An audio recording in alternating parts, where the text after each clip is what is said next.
that you? Come on in. Welcome to the Scum Bar.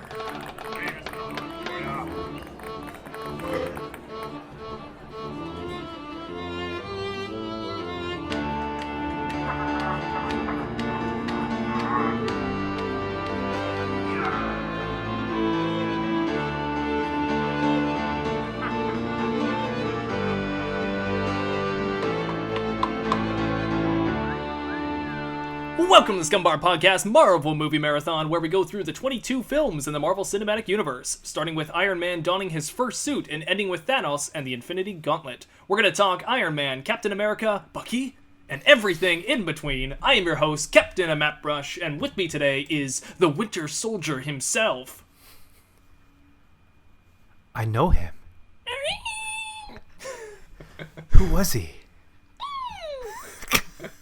That's me trying to make their bird noises that they randomly do. I don't know. Every time they show Bucky in this movie, it's like, there's a bird. I don't recall that, but okay. It sounds nothing like what I'm doing, but they do this musical cue. It's actually really awesome, and I like it. But when they show him on screen, it just does like, it's very subtle, but it's there. Okay. Hey, my dog Kova is very interested with these noises I'm making. She just jumped up. She came out of the bed just to follow the noises. Yeah, she got excited. She thinks we're playing now. Well, we are. We're playing podcast. And it's me, Anth0z. That's just so you know. Oh, and I've already tangented off of the topic. That's okay. Welcome to the Scum Bar.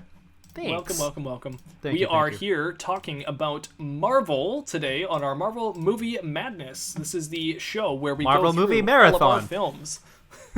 Is it Madness? Marvel Movie Marathon. Marvel Movie Marathon Madness. Do we have... Okay. We're adding another M in today. Sure. Every week a new M. Anth0z, before we go further, I'd like to put out a warning there. This Scum Bar podcast is going to contain spoilers for this movie and the entire Marvel Cinematic Universe madness. So, if you don't want to be spoiled on the madness, then don't go ahead. MCUM. The M-cum. Here the there be monsters. Yes. Is that a thing from Marvel? It's on the old school maps. Here there be dragons, or here there be monsters. On an old school map, when they didn't know what was out there, they just kind of put a little drawing of a dragon. Who did that? So, Marvel did? No, back in the day. Like, humans did. What? On maps. Like, back before the Western world was discovered and people discovered the full world, they didn't know what was further out in the waters. So they would draw like a little dragon on the end of the map, and they would say, here there be monsters.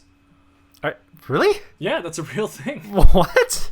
I'm not joking. You know when you'd see like an Ogopogo thing on a map and it'd be like a dragon in the ocean? Yeah, that was there on purpose. So that wouldn't go out there. I assume that was just like people who were into writing stories like Lord of the Rings and Game of Thrones or something. Here there be dragons, here there be monsters. Here there be monsters. Yeah, what? Yeah. This is... I do not lie. This is a Gyarados. That's not right. Okay, Gyarados works. I guess. You know what? Gyarados actually kind of looks like the things they draw anyways. I wonder if he's inspired by it. Anyways, this week we're going to be talking about 2014's The Winter Soldier, starring Chris Evans, Samuel Jackson, Scarlett Johannson, Sebastian Stan, Anthony Mackie, and Robert Redford. These movies just keep starring more and more people. They're just getting stacked. Yes. Yeah. I mean, after the Avengers, I think they also kind of felt a little bit like they have to throw in as many people as they can. In a way, So, yeah. Yeah. This movie for sure tried to go that direction by throwing in the S.H.I.E.L.D. aspect as well. But Anth0z, why don't you clue in our audience a little bit by doing a synopsis of this movie?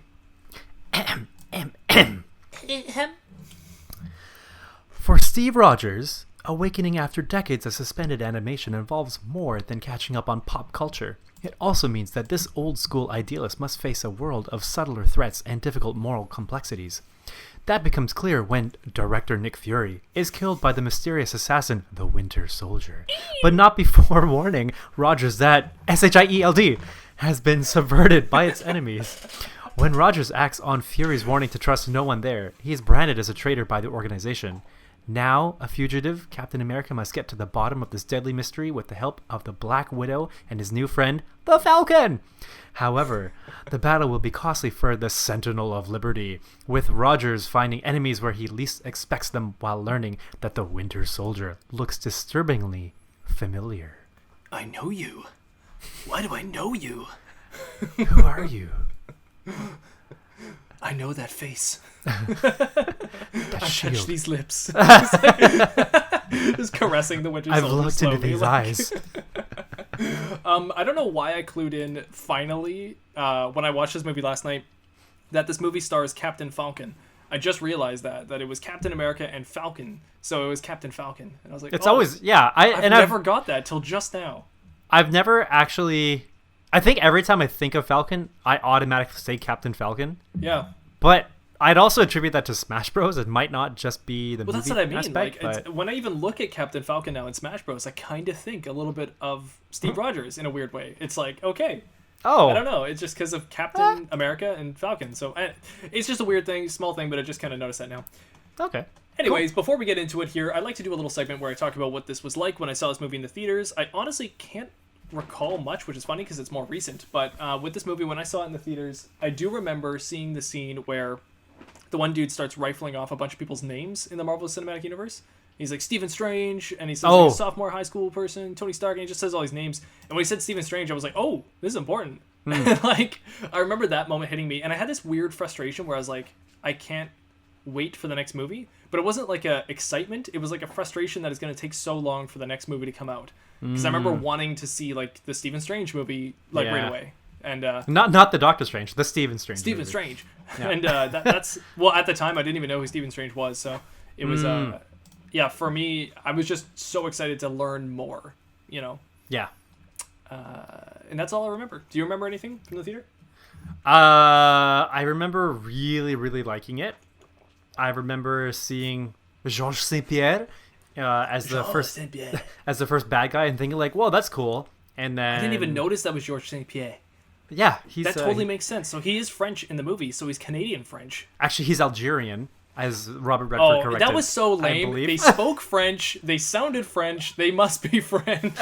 I even said it at the beginning of the movie. I was like, "Oh, these are French guys." And then later on, when they pointed it out, he's like, "Oh, they're French." He's like, "Algerian." I was they're like, Algerian what? pirates. French. Algerian pirates are maybe by nature French. No, I shouldn't say that. I don't really know. Mattbrush was shouting at his TV at that moment. They're French. So yeah, in terms of like storyline kind of stuff, I don't really recall. I definitely didn't pick out the Stephen Strange thing, but I noticed it last night when I was watching this movie again. And I think that's the first time I ever actually noticed it, because my mind, I guess I just can't focus on, even if I'm watching a movie, there's nothing else happening, my mind will still wander because it gets triggered by something. Right. So I think in the middle of that dialogue, when they were talking about whoever that they want to target, I didn't really pay attention to the people because I just assumed like, okay, they got a big gun, they just want to kill people, that's all I need to know right now. And it wasn't until last night that I was like, whoa, they said Stephen Strange. And I was gonna look up who all these other people are that they mentioned, because the sophomore from high school. Yeah, I imagine alluding Spider-Man, maybe. Yeah, that sounds about right. I imagine that they would reference like upcoming characters that they already have plans for in the MCU. But I was curious to know if maybe they would have mentioned others that they didn't necessarily have plans for, but they just wanted to stick them in there. Like, I don't know, somebody. I feel like they would have referenced one of the X-Men or something, but right. Again, I didn't look into it. But at this time, I think the Sony Marvel deals, and I'm not talking about the one with oh my gosh, new kid, Tom Holland, not the Tom Holland deal, but back when Andrew Garfield was considered to be the Spider-Man that gets moved into the Avengers, there was talks of it during the Avengers film. They were actually put the Oscorp building in the Avengers film, and then this movie is not long after the Avengers, so I have to think that maybe Marvel was still kind of hoping that deal's going to come through. So they were saying possibly a sophomore in high school, saying maybe that's going to be Andrew Garfield. Maybe, I'm not sure, but that's at least where my mind went. I think they threw that line, like you said, in as like a bait, like maybe let's see if we can get this. Yeah, and if anything, it's just like a fun little Easter egg. True. And what I had the exact opposite, where I think I was too distracted by that, all the names being dropped, that I wasn't actually paying attention to the plot as much. It wasn't until this moment where I realized what the Dr. Zola. Yeah, Zola. His algorithm. That was only this time when I actually understood what that meant. So. Oh, you mean that it's targeting all these people? Yeah, I didn't know at all what that was or how that was supposed to work. So. I don't think I realized that either. So yeah, this is why I need to watch a movie more than once, because I definitely miss out on a lot of things the first time around. Well, doing this whole Marvel Cinematic Universe thing for me has been very good to actually understand these movies more. And there's also been a lot of times where people say this one's bad, this one's good. And I think in my mind, I'm like, no, they're all good. But now that we're watching it so closely, I'm like, okay, I understand better why some of them are huge, and some of them are just really tiny. You know, Yeah. I remember liking Ant-Man a lot, and people saying that it was kind of a nothing film. And these days, I can see how that's probably going to happen, where I'm just going to watch it and be like, oh, it didn't really do that much. Because watching Thor 2 and then jumping to this, Winter Soldier, like, this is just, it's bombastic. It's amazing. Like, it's so good. Mr. Bombastic. If I honestly think Phase 2 should have started, though, with Guardians of the Galaxy and or Winter Soldier. It should have been one or the other. It's a very good starting point for the next set of what's going on. I feel like if they started with Winter Soldier, though, it would have felt like a decline in the phase, because this way, like, I feel like it has been building up. That's a good point. We've only got dingers out for a little bit here, so that's good. Yeah. What's next? Next is Guardians of the Galaxy. Yeah. That's right. Which I'm very much looking forward to. Me too. Seeing that again. This actually, after this film, it puts us into halfway through Phase 2, so this is the halfway point. Nice. Yeah. Great. What else did I think about the movie? Well, yeah. So I think last thoughts that I think I pictured when I was in the movie was that, or when I was watching it in theaters, is that I think to me it felt like very much, or like almost more of like a S.H.I.E.L.D. movie, because there was a lot of S.H.I.E.L.D. based related things, which, I mean, in a sense, there was a lot of S.H.I.E.L.D. precursor in the first Captain America movie, so I almost feel like it's almost like warranted. Yeah, right? it's interchangeable, I think, Captain America and S.H.I.E.L.D.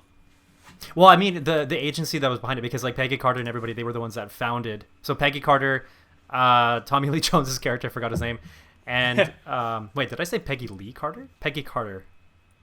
I don't know if I didn't hear Peggy Lee, but I don't know why I'm saying Lee. So Peggy Carter, Howard Stark, and Tommy Lee Jones. Yeah. So they were they were co-founders of S.H.I.E.L.D. in the MCU, and in the first Captain America, they were in the SSR, which was, to me, I see that as the precursor. So I can kind of understand why this Captain America movie would still be more of like half S.H.I.E.L.D., half Captain America movie. And anyway, yeah, let's that's enough of my thoughts. Let's move on.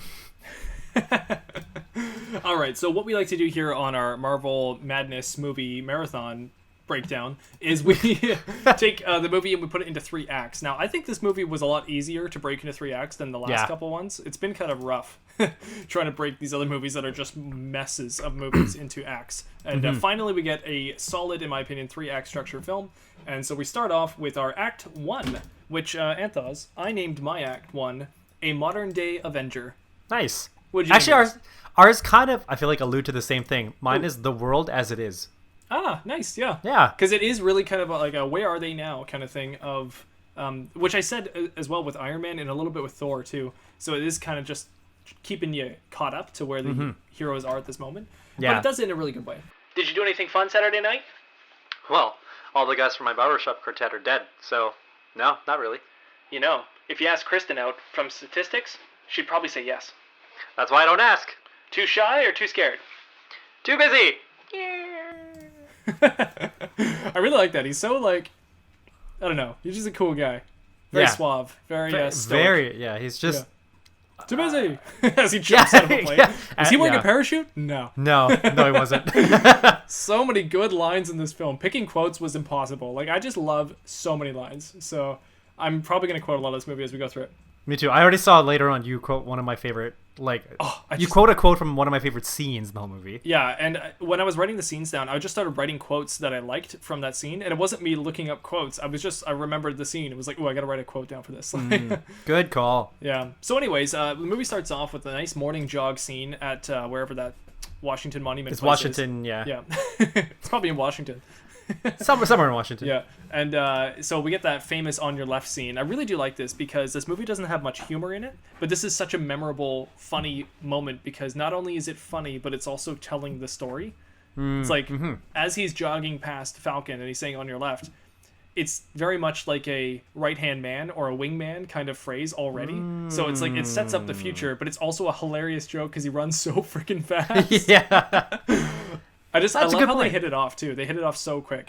I love that. And Falcon's really, he's so great to meet. Who's his name? Sam Wilson. He's so great to meet in this movie. And Yeah. very good friend right away. I love how they instantly bond over the pillows and the marshmallow talk. That's really good. Oh, that's right. Man, you remember a lot. It's a good movie. I like this movie. It is a good movie, yeah. I think in my head, maybe just in general, I tend to remember quotes less, but the visuals I remember much more for whatever reason. I guess I'm just visual learner. So, but I do remember, yeah. So every time he passed him, what, 2 or 3 times? He passed him 3 times. He said on your left 3 times. I got it. Yeah. On my left, I got it. Yeah, I like the responses. I think and then as soon as he sees him again later, medic. Right. Yeah. It's hilarious. I should also point out this movie's done by the Russo Brothers, who later on became very famous in the Marvel Cinematic Universe. Pretty much like the new Kevin Feige kind of team to come into it. Yeah. So, one of them makes an appearance in this movie. Or both do? Oh, I didn't actually even know that. I think it's Anthony Russo. He's the one, because he's the one that was also in Endgame, right? He was in the, he was in that like rehab scene. Oh. Well, we'll get to that later. You'll have to familiarize me with that because I actually don't know that. Well, in this one, he is the doctor. Wait, it is Anthony Russo, right? Let me just double check. Anthony Russo, IMDb, open it faster. Nope, not Anthony. Who's the other Russo? Russo brother 1, Joseph Russo. Sorry, 2 seconds. Okay, bye. While Mattbrush is doing that, Joe Russo. Okay, so audience members, I will tell you now, Joe Russo was a character. And Mattbrush is now back. So I was just telling the audience that Joe Russo was one of the characters, and he was the doctor later on when Black Widow was shot. Oh, okay. Yeah, and then he's the one that says like bring her to me or something, and then he's also tending to her while they're talking to Nick Fury when they found out that he's actually alive. Okay, all right. Yeah. Good old Joe. They go on to be quite famous for the cinematic universe, and these days they were just kind of, I don't want to say nobodies, but I didn't know who they were, and they blew my mind with this movie. It's very well written, very well directed. The shots are great, and the action is phenomenal. Like, I love the action scenes. Kudos to all the stuntmen in this film because it's so good. Stunt people. You're right, actually, because I was going to point out one of the women in this, but a lot of the stunts are done by the actors on set, but then there's the ones that they just can't afford to have the real actor do it, and it's just nuts, some of the stuff they pull off. But I gotta say, if you want to go into more in-depth on any of these stunts, you gotta watch Corridor Crew on YouTube, and they do reactions with stuntmen, and they do it, I can't remember her name off the top of my head, but the woman who does Black Widow, she goes in depth on her role as Black Widow in this film, and it's just phenomenal, the stuff they had to do, that they practically do in this film. It's so good. And then there is another guy who goes over, his name is Guy, and he goes over a lot of the stunts that happen in this film, like the elevator scene or the highway chase scene. Oh, I love the elevator scene. And he goes over some of the stuff that Chris Evans does on his own, and it's just fantastic. It's so good. Cool. Corridor Crew. Looking it up on YouTube. I recommend checking out Corridor Crew. They've got lots of episodes that are kind of like intermingled between a lot of their different stuntmen react episodes, but some of the best ones are the ones that go over Marvel movies, and they go over Winter Soldier and Civil War a lot. So cool. That's really fun. Anyways, all right. Get that out of the way. Moving on, we've got the famous scene that we already kind of went through on our little intro scene where they're in the helicopter.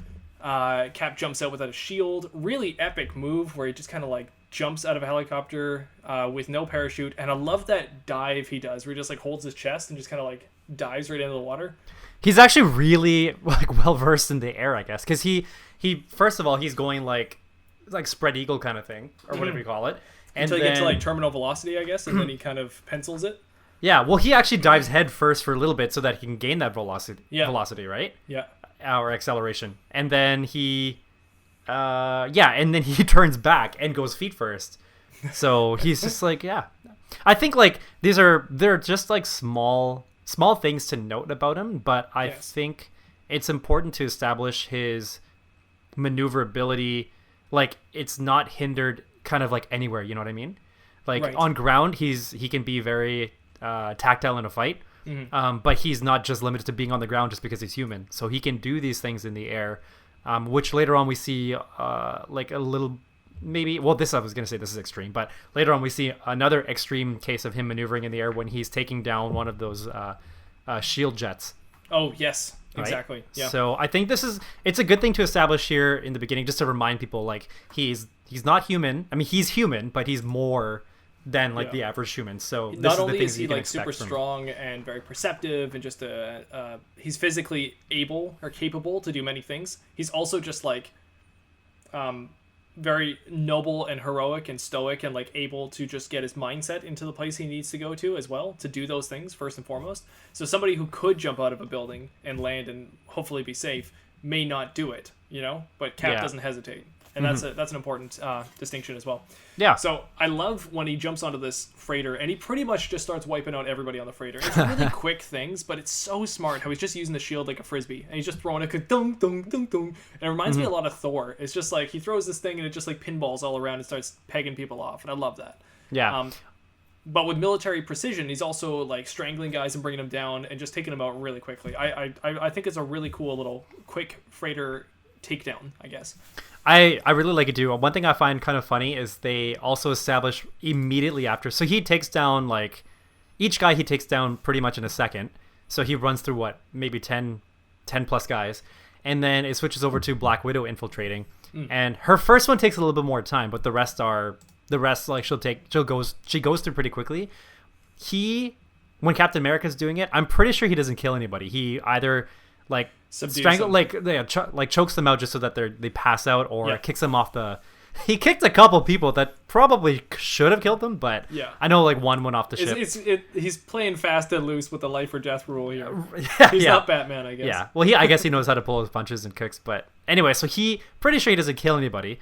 Black Widow like immediately just kills everybody. Oh yeah, she has guns, right? And she's just mowing them down. Yeah. It's like, whoa, that's straight up murder. Okay. Yeah. So I think it's kind of funny that they established that like immediately after Cap just goes through all these guys, and then she just like kills all of her guys. French Algerian pirates. I mean, so yes. It's I guess they must not live.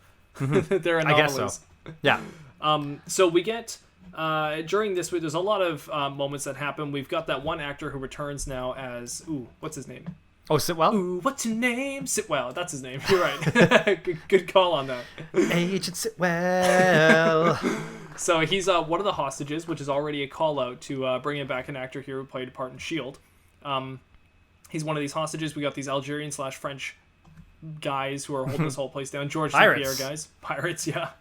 And we've got Black Widow doing something funny on the ship too, where she's grabbing information or intel for S.H.I.E.L.D. Cap notices this, gets a little bit frustrated because that's not the mission, but it turns out that he doesn't know the whole mission, which is kind of a callback to the Avengers, which I really like. Tony Stark kind of plants this idea into Steve Rogers' head that Nick Fury doesn't let him in on everything. A very similar thing happened in the Avengers. And I think since then, he's kind of not trusted Nick. And this moment here really frustrates him. It really pisses him off because he doesn't like to not know the whole plan. So as soon as Black Widow is doing something different and straying from the path, he's like, wait, we're only here for one mission. Wait, hold on, the mission's... What is the mission? And then he just gets very confused. I mean, how is he going to just kill a bunch of pirates on the ship if he doesn't actually understand what the whole mission is, right? So it's easy to understand that. Then we get a really quick fight scene with him and George St. Pierre, I guess. Yep, Batroc. I had no idea that was George St. Pierre. That makes so much more sense. Now I recognize his face. But wow, in the moment I just kind of thought he was like a stuntman. I even said, oh, this must be one of the stuntmen. But I didn't even realize that it was kind of bigger than that. Good old GSP. So he probably did just about all the stunts himself, I assume. He's a Canadian treasure. He is, yes. He is Quebecois, is he? Quebecois. Quebecois. Hey, Quebecois. Treasure? I don't know how to say treasure. Le Gold? So yeah, I do like how he calls Cap out. Pretty much same thing, like take off the suit and what are you? Like that Cap says to Iron Man. He pretty much says the same thing to Cap. He's like, oh, you think you're so great with that shield and stuff. I thought you were more than just a shield or something like that. Yeah. Yeah, better line. And then I love how Cap's like, sure. Like I love that. He just like drops the shield, takes off the helmet. I was like, oh my god, this man's amazing. Yeah. And then that's just the confidence. Drops him. What is that? Backwards flying Dutchman kick? Like that last kick? Yeah. What would you call that? It just looks like a double leg side flip, but like straight leg. Oh, double pike? I think pike is that position when your body's kind of in that L shape. And he does sort of like a side flip. So like side pike, side double leg pike, I guess. Well, I'm not a tricker. I don't know. You probably that's my already know guess. this, but for anybody who doesn't, Chris Evans actually was like a dance artist beforehand, before he got into film. I did not know that. Oh, What? so he's apparently really good at dance, and like What? I don't know what the terminology is. Is it hip hop dancing? Is it beat dancing? What do you call it? Well, like- it depends on what style he's Okay, in. But... well I don't know. Okay, it doesn't matter. But anyways, he's really good at dancing apparently, and they go over this in those Corridor Crew movies, or things on YouTube. And apparently that's what makes him really good at the stunt choreography, because it's a lot like dance. They're trying to memorize all these different steps and moves and everything that they have to do. And that's why he's very good to be able to do them on set himself. So that last move, I'm sure, was him. And he just kind of did it. Like, Interesting. I think Cool, it's I'm gonna crazy, look this but up. yeah, apparently he's very good at it. So, anyway, so yeah, that's the whole thing. We get a nice explosion that happens where we get a saving of a life for Black Widow. You know, Steve Rogers is very quick at it. He just kind of grabs Black Widow and he tries to get rid of the grenade that's thrown into this room, and then he breaks out of a window and saves her life. It's funny, it's not the first time he does it in this movie. Not the last time, I should say. I mean, it is the first time he does it in this movie.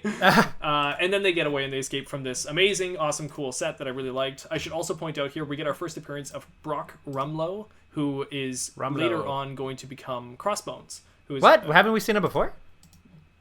I don't think we saw Brock before. Where did we see him? And did we not see him in... I thought he was in the Avengers. If he is, I didn't notice him, but I'm pretty sure this is his first appearance. Oh, and oops. he Okay. is kind of supposed to play Crossbones, who's supposed to be a much bigger deal in the kind of Captain America storyline. But unfortunately, spoiler alert, he doesn't actually go that far in the movies. I wish he did. He would actually be a really fun villain to keep going, but I do like him in this film, though. He does a good job. Oh, sorry. Actually, before we go any further, I do want to mention something about Sitwell that I feel like having. So I think Captain America had a line like, "What is Sitwell doing on a launch ship?" or something like that. Right. So I think they find out about that before they go on that mission to free the hostages. So I think I have a feeling that him already questioning that is supposed to kind of, it should be some sort of foreshadowing. Like, it's leading the audience to believe like, okay, something isn't right. Exactly. I guess you could say that it's the whole like Captain America just doesn't know everything, but that's not revealed to us until Black Widow tells him, right? So Right. I feel like this is meant for the audience. Like, there's this random S.H.I.E.L.D. agent on this boat. Like, why is it that he is in this? Like, of all people, of all S.H.I.E.L.D. agents, why him? Why is he there? And later on, I feel like there's kind of like more of a trail to lead up to what we eventually find out to be that Hydra has infiltrated S.H.I.E.L.D. since Zola was recruited. But yeah, that's something that I think I might have actually thought about that in the theater too. Like, whenever I looked at his face, I just saw like something seems off about this guy. And you look funny. you're a funny looking guy. So. I mean, honestly, this is just me, but if I was told that there's Algerian pirates on a ship and then they started speaking French to me, I'd be like, what's going on with this whole thing? I would just leave at that moment. I'd be like, you guys are wrong. This whole thing's a setup. Yeah, exactly. So, anyways, we do get back to Triskelion headquarters. I hope I said that right. Triskelion? Triskelion? Maybe. I called it the Triskelion, but that makes more sense, I don't actually, because I think it's supposed to be because there's 3. So, So, I guess that makes more sense. Okay. So when we get there, Captain America, we get into the scene where Captain America's kind of yelling at Nick Fury about this whole thing. He's very upset that he wasn't let in. You know, you gotta tell him once in a while. Let me into the circle of trust. Let me in. So Cap's pissed off, and then we get a really good line from Nick Fury. I love this elevator scene.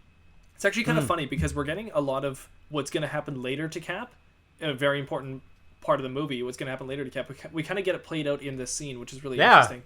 But that's right. They're kind of just casually in this elevator, and Nick Fury is now explaining to him that really good line. I explained this on a different podcast, that this line always sticks with me, where Nick Fury starts explaining about his grandpappy. And I don't know what it is, but whatever it is about Samuel Jackson, he's so good at monologuing. I feel like they should do it more often. Just give him a good line like this, and it lasts for eternity. It's amazing. Yeah. But when he explains this one line, where he talks about his... All that happens is Steve Rogers says, oh, these things used to play music, referring to the elevator. And then Samuel Jackson... I guess I should say Nick Fury. He then tangents about his grandfather working on elevators, and then from that, he turns it into a metaphor about the whole plot of the movie. And it's so good. Like, whoa, I missed that. Well, he pretty much says that his granddad used to, walk on a street that he thought was safe. Then one day, it seems like that street got a little bit more criminal, or full of criminal activity, right? Rougher, yeah. Yeah. And then so his granddad started packing a gun. No, he never says his granddad shot people with a gun. All he ever says is his granddad packed a gun so that if the criminals ever wanted to look in his bag, he'd show them the gun and they'd carry on walking. And that's the very next thing he does is he shows Steve the 3 helicarrier ships that they're now going to launch into the atmosphere to then kind of, let's say, metaphorically point this gun at whoever is their next target. Right. So they're getting ready for the keep on stepping line. Exactly, right? Yeah. Can you imagine the helicarriers like keep on stepping? And it echoes across like the country. Keep on stepping apostrophe because they can't talk in slang.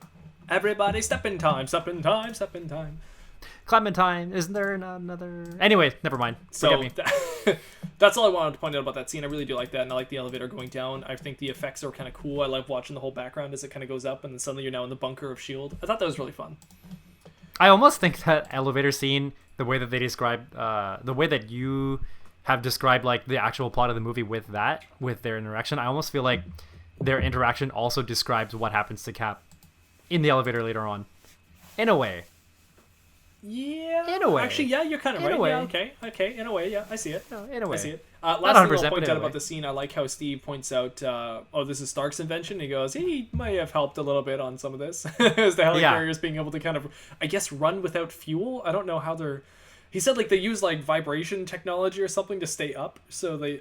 I don't exactly remember the line, but it wasn't like fuel. It was some other way so they stay up forever. They never have to come down to refuel. Yeah, that's right. Continuous suborbital flight, courtesy of our new repulsor engines. I just passed by it, and like the close up. Well, because I have it playing in the background. Oh yeah, of course. Yeah, and then but then they do this little close up of something that looks like it's supposed to be the arc reactor, or not the arc reactor, but his plate where he keeps his mini arc reactor in his chest. Yeah. It looked like part of the it kind of the helicarriers kind of. If you ever see a glowing blue circle anywhere, you go, "Oh, is this a Star convention?" Yeah, exactly. Yeah. I mean, to Steve as well, who like technology should not be his forte. I think that any kind of glowing blue circle, he's probably like, "Oh, it's either like an Apple iPhone or it's a Star technology weapon." Yeah. Okay, so after that, we've got a quick little Smithsonian scene here where Steve Rogers goes and checks out the history of Steve Rogers. This is pretty much just played out for the audience so they get to go and watch Captain America, the First Avenger, if they haven't seen that movie. It quickly goes over Bucky Barnes and like all the important things you need to know. Peggy, and I think I don't remember all the people that they mentioned. What's his fighting heroes? Hogan's Heroes? What is it? No, the Howling Commandos? The Howling Commandos, that's it. Yeah, they kind of go over Heroes. I do like in the scene how it shows the little kid and then he looks at Cap and he does like the whole like shh kind of motion. And the kid's just like... Yeah. That's such a good scene. Like, I love that. I don't know who wrote that, but that's amazing. Because that's like if a kid saw Chris Evans at a Captain America watching event, you know? Yeah. There was always some random kid like in some place, right? I can't remember. There's maybe it's a Spider-Man movie. Like a Tom... Was it the Tom Holland one? There's a kid who's... In Iron Man 2. Is it Iron Man 2? Iron Man like puts up the glove for him and he's like pew and like blows the thing. Oh yeah. That's right. Yeah. Mm-hmm. That happens. Yeah, Iron Man. I think it also happens in a Spider-Man movie, but anyway. After the Smithsonian scene, we get the saddest scene in the movie, and actually a really important scene as well that goes over a lot of the motives of the movie. But Peggy, I keep wanting to say Peggy Olsen, but that's Mad Men. Peggy Carter. Peggy Carter is still alive, which is actually quite a shock, I think. When I first saw it, I was definitely shocked to see that. And it's the same actress, and I love that. She's barely alive. She's just quite old now, unfortunately, and she's suffering from dementia.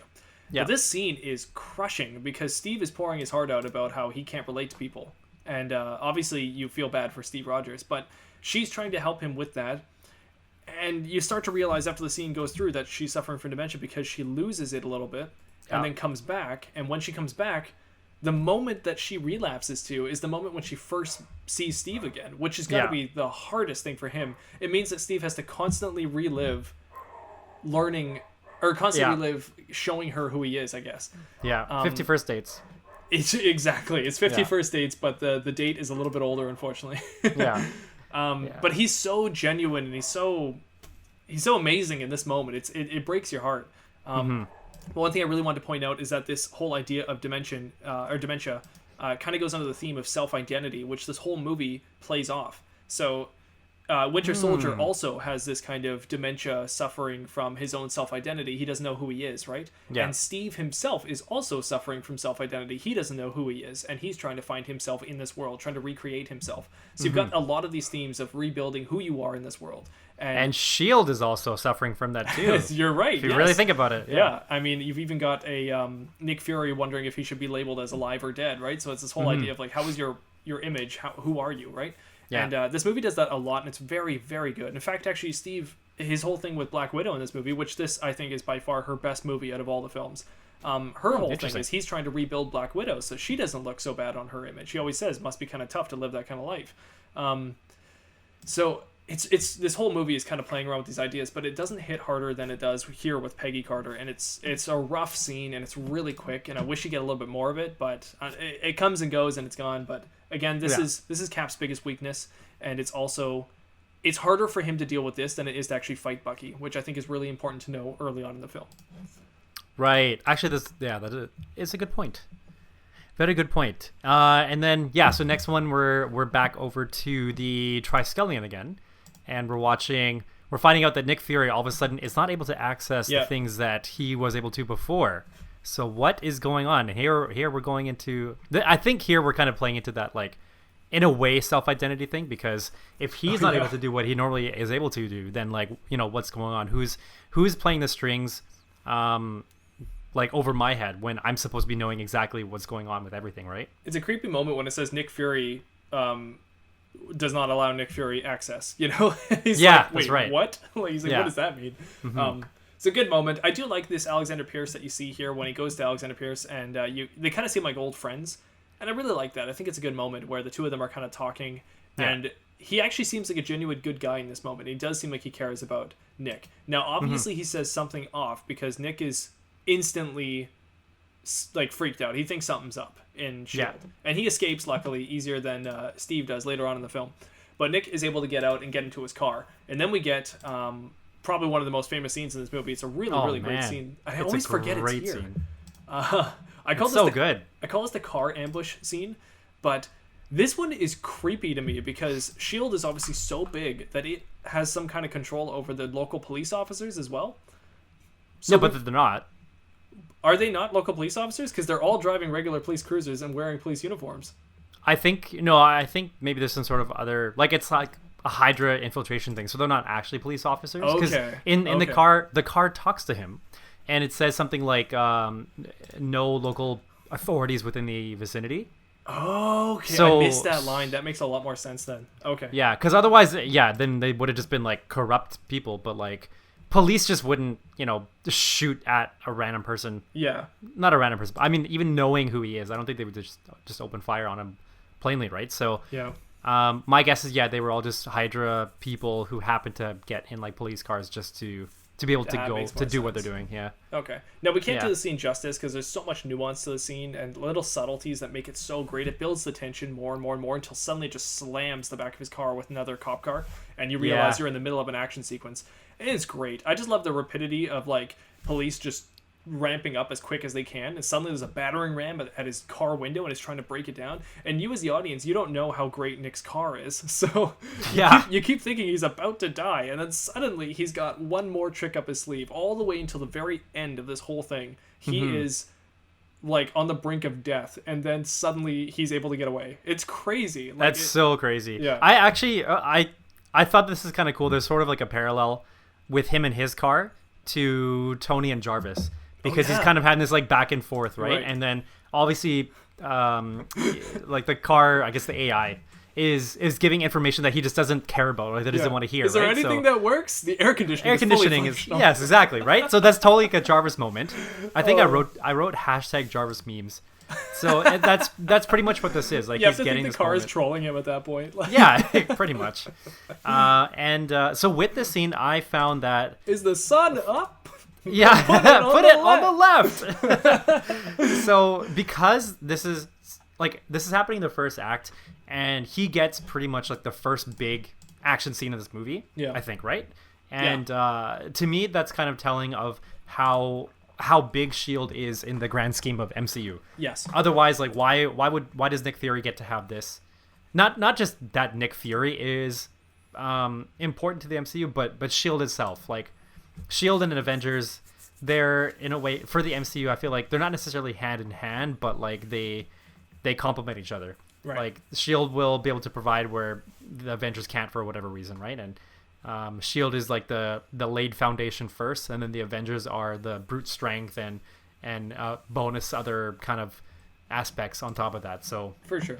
So this is like kind of another reason why I felt that this was very like half Shield, half Captain America, the movie. I mean, you know, at the time I wasn't super impressed by that. I didn't want to watch the Shield movie. I wanted to watch the Captain America movie, but I think they handle it really well in this film. In the long scheme of things, I think it's actually done very well.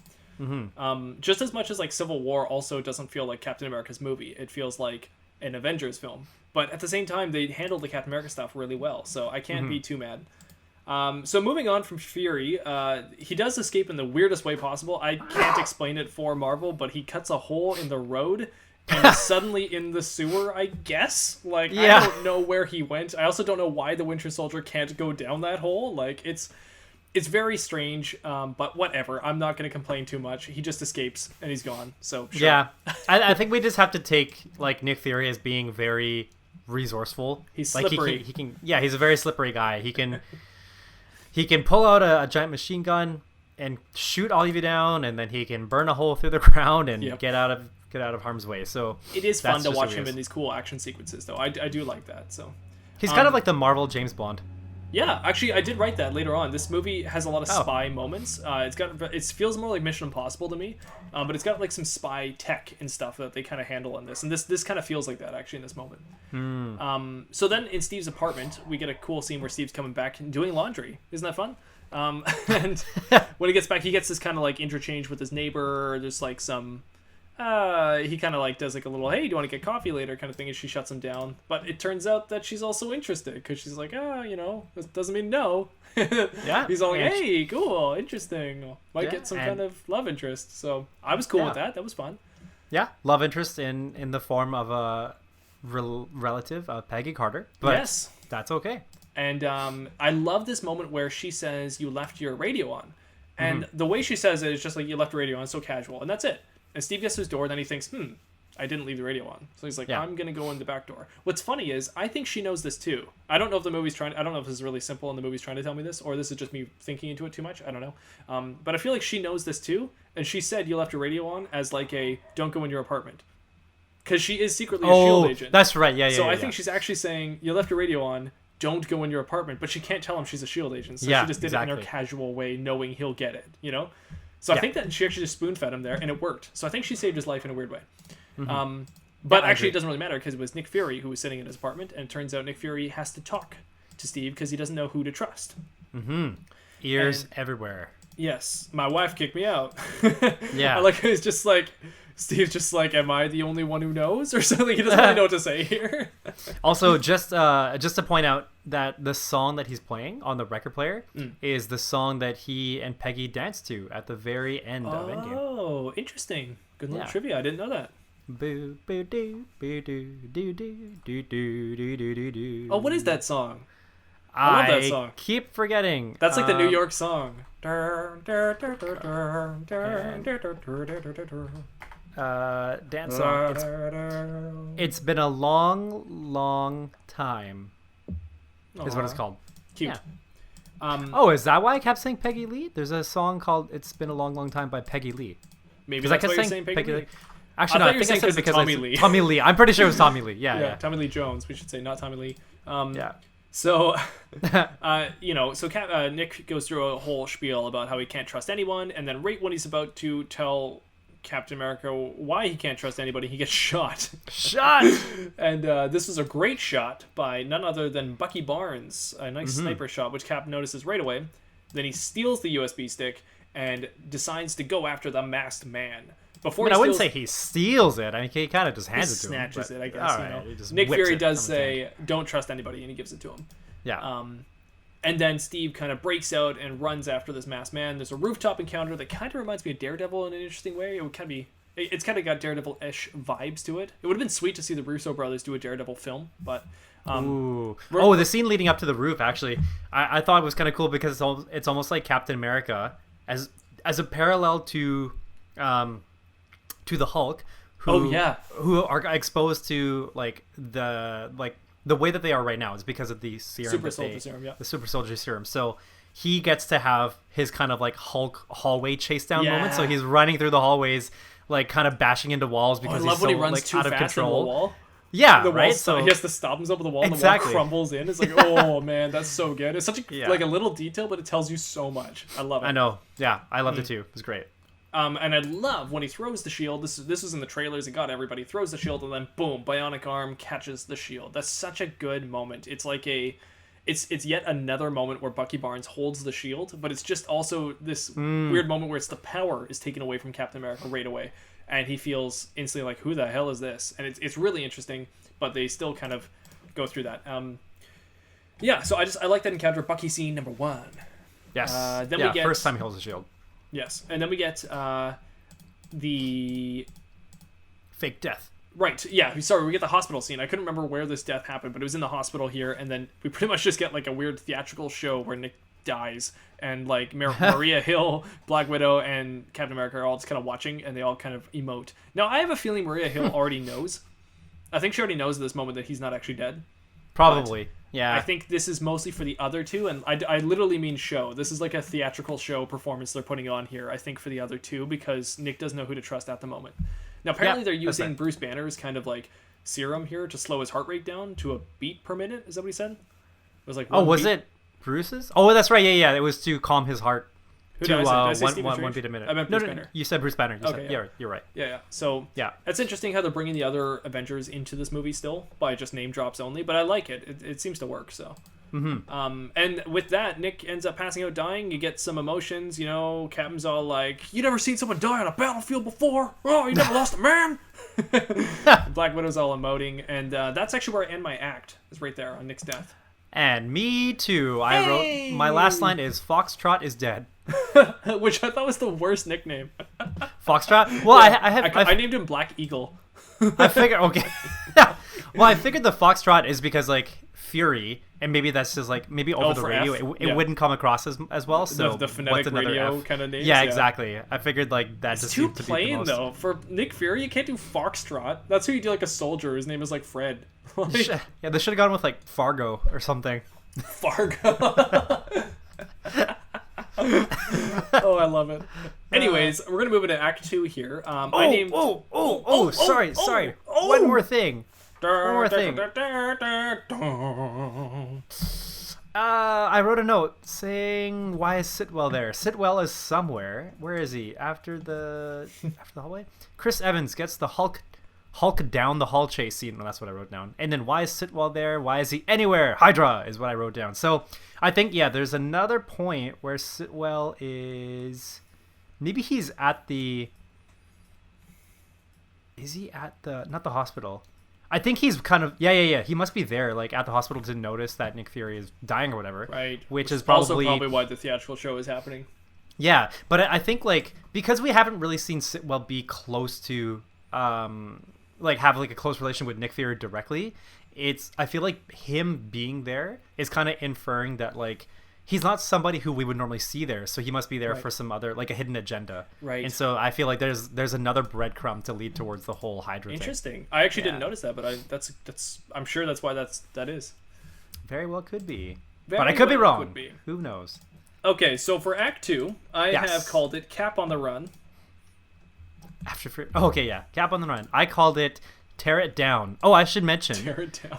Because my act titles are actually based on quotes from each of the acts. Oh, nice. So in the first act, I called it The World as It Is, and it was when Cap was talking to Peggy.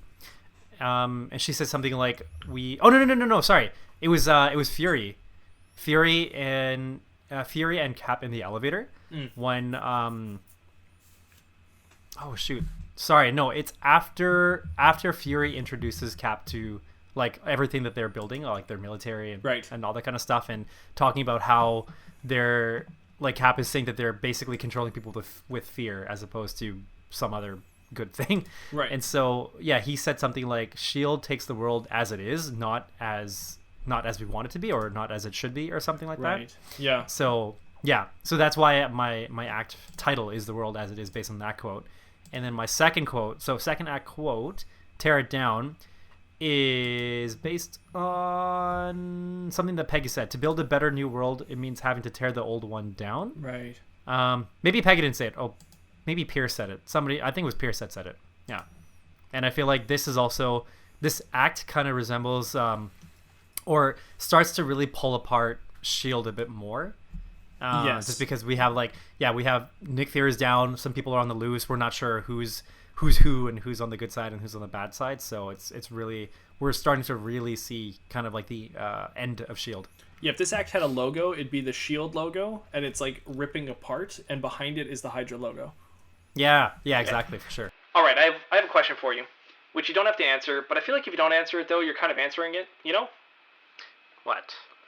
Was that your first kiss since 1945? That bad, huh? I didn't say that. Well, it kind of sounds like that's what you're saying. No, I didn't. I just wondered how much practice you have had. I don't need practice. Everybody needs practice. It was not my first kiss since 1945. I'm 95. I'm not dead. Age drop there. Age drop. I love that. Yeah. 95. Wow. Old timer. That's crazy. Wait, 95 really? I guess he would be. 95. Wow. World War II. Yeah. Cool. Okay, so looks great. Right on the heels of the last moment, we had that moment where Crossbones Rumlow, he told Steve he has to leave the hospital. Steve didn't really know what to do. He felt suspicious, but didn't really know what to do. So he puts the USB stick into the vending machine, and then boom, he's off to go talk to Alexander Pierce, who Pierce tries to play the chummy card with Steve a little bit, but his intentions come clear pretty quickly.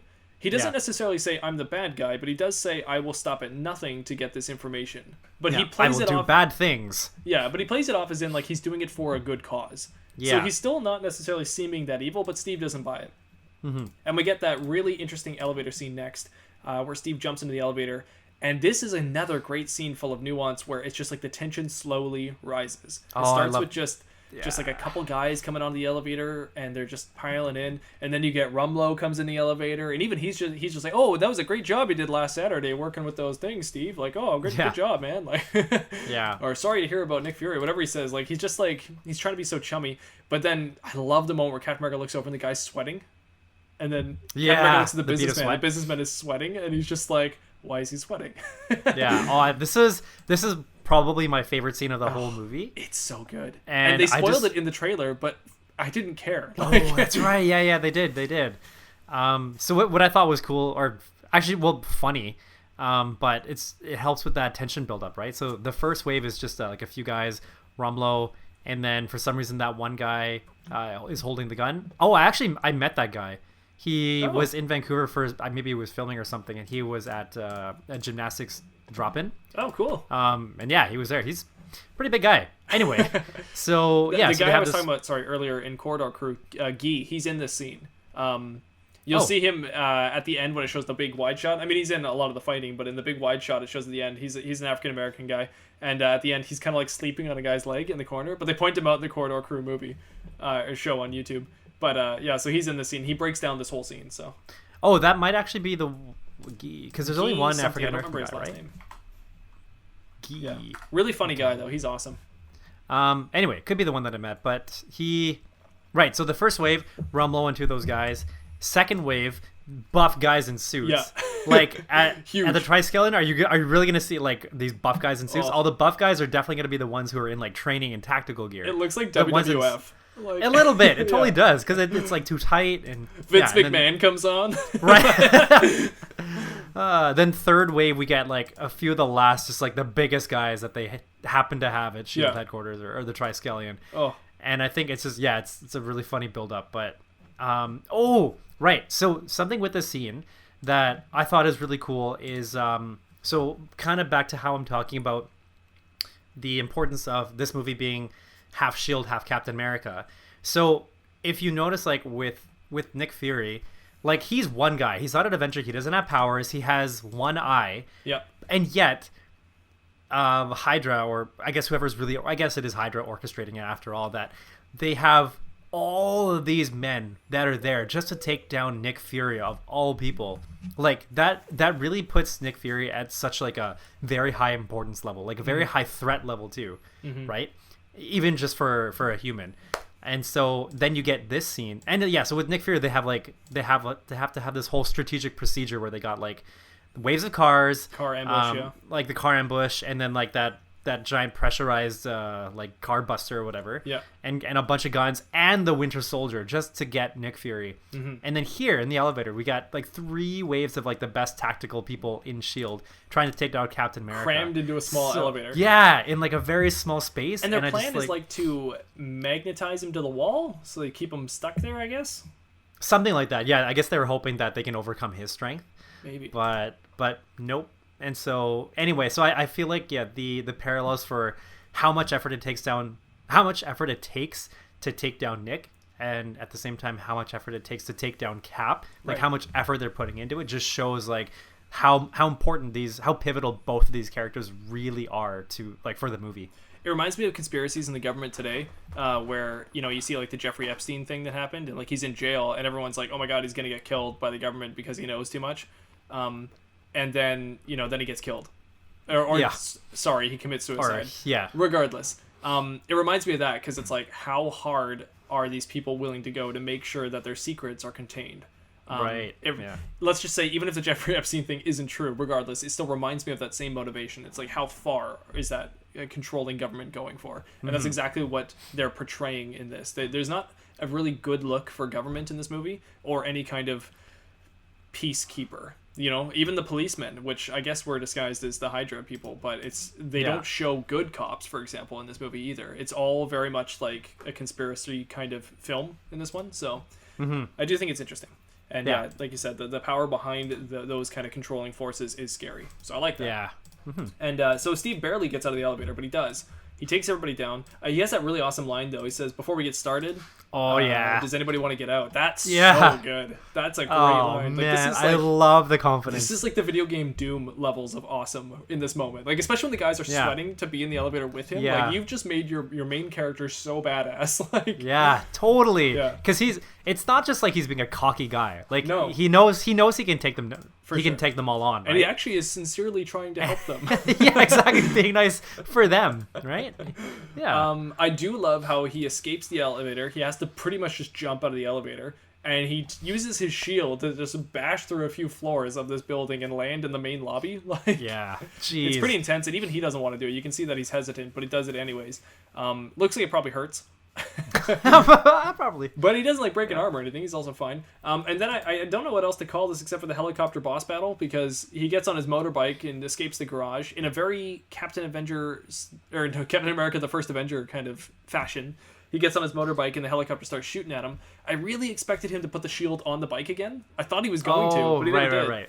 Yeah. But I love how he does. He takes the jump, he goes, he hits the helicopter, and he gets this awesome boss battle moment. And it's really cool. It shows off his strength, and it's just fun. The escape, like the flight of Captain America, is really cool. So, and the maneuverability too, right? Because he's basically using his shield to dig into that ship. Yeah. And he maneuvers from like wing to wing and all that kind of stuff. Actually, I took the scene as sort of like Sonic the Hedgehog versus Robotnik.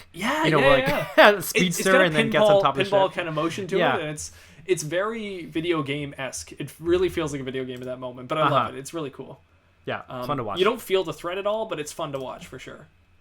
So right after that moment, the flight of Cap. The flight of Cap. We get Alexander Pierce does a quick little PA to everybody saying, "Hey, Captain America's a bad guy now. He's actually awful." And everyone's like, "Oh no." Wait, does Pierce say it, or does I know Sitwell does some sort of like, or it might be Sitwell, but this is the moment where Pierce kind of shifts. Oh, Pierce does come in. Yeah, that's right.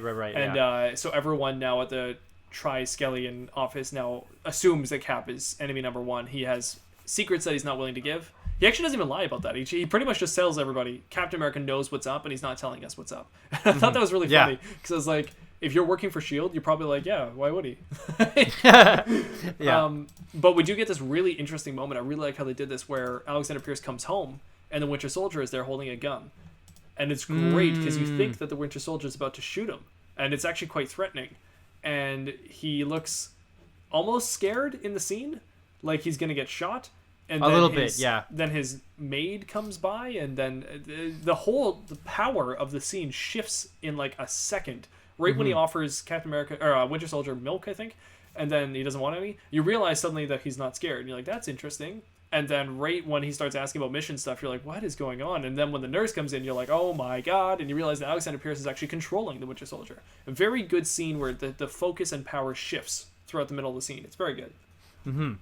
Where were we? We actually skipped, let's see. Because this should have happened here. What? Oh, whoops. Wait, we were just reading because we were okay. Because this scene where they actually go to the bunker happens before that. Oh, which is that's totally fine. But my bad. Yeah, it's all fine. Because this scene I thought was really cool. Actually, I do remember this in the theaters, thinking like, whoa, what's happening? Like, what's going on? There's so much. There's so much happening sort of like behind everybody's eyes, like behind S.H.I.E.L.D.'s eyes, that Zola was somehow able to keep himself alive or keep his brain alive. He's transcendence basically, and being able to see this interaction between Zola also kind of from the past and then Cap in the future or like our present day is I actually find really interesting. And they also kind of show that like Zola really was ahead of his time by being able to like have this tech, like old tech that works with new tech, and that he can also be there. Like he's not just a recording. He's not just something with like pre-programmed thoughts or responses. He's not like AI. It's literally like his brain that's like in this in this computer, which I thought was really cool because it's like from the first Captain America movie, I totally underestimated him, Zola. Like to me, he was just like this like very like small character who was scared of the Red Skull and just did whatever he wanted. But then I think in the right position, Zola was able to do so much damage to S.H.I.E.L.D. Dr. Zola. Yeah, and I think that's one of the things I like about some of the characters that we see. So Zola and Zemo later. So the Zed villains. Yeah, I actually get Zemo mixed up with Zola all the time. Because of the Zed, I guess. Yeah. But they're just able to capitalize on these little things that they're the puppet couldn't. masters, right? They're not actually fighting themselves, but they're causing everything to start. It's really good. Yeah. So for everybody at home, we shift focus a little bit because I missed up the scene, but we were actually talking about the secret bunker there later on with the Dr. Zola in the computers, which is how we shifted to that. Sorry, hold on. I just heard a noise. Give me 2 seconds here. Okay. As long as she's okay, you're okay, everything's good. Hi, Kofa. Hi, Kofa. Hi. I'm gonna podcast again. Get out. Get out. Get out. Go. Get out. You do it.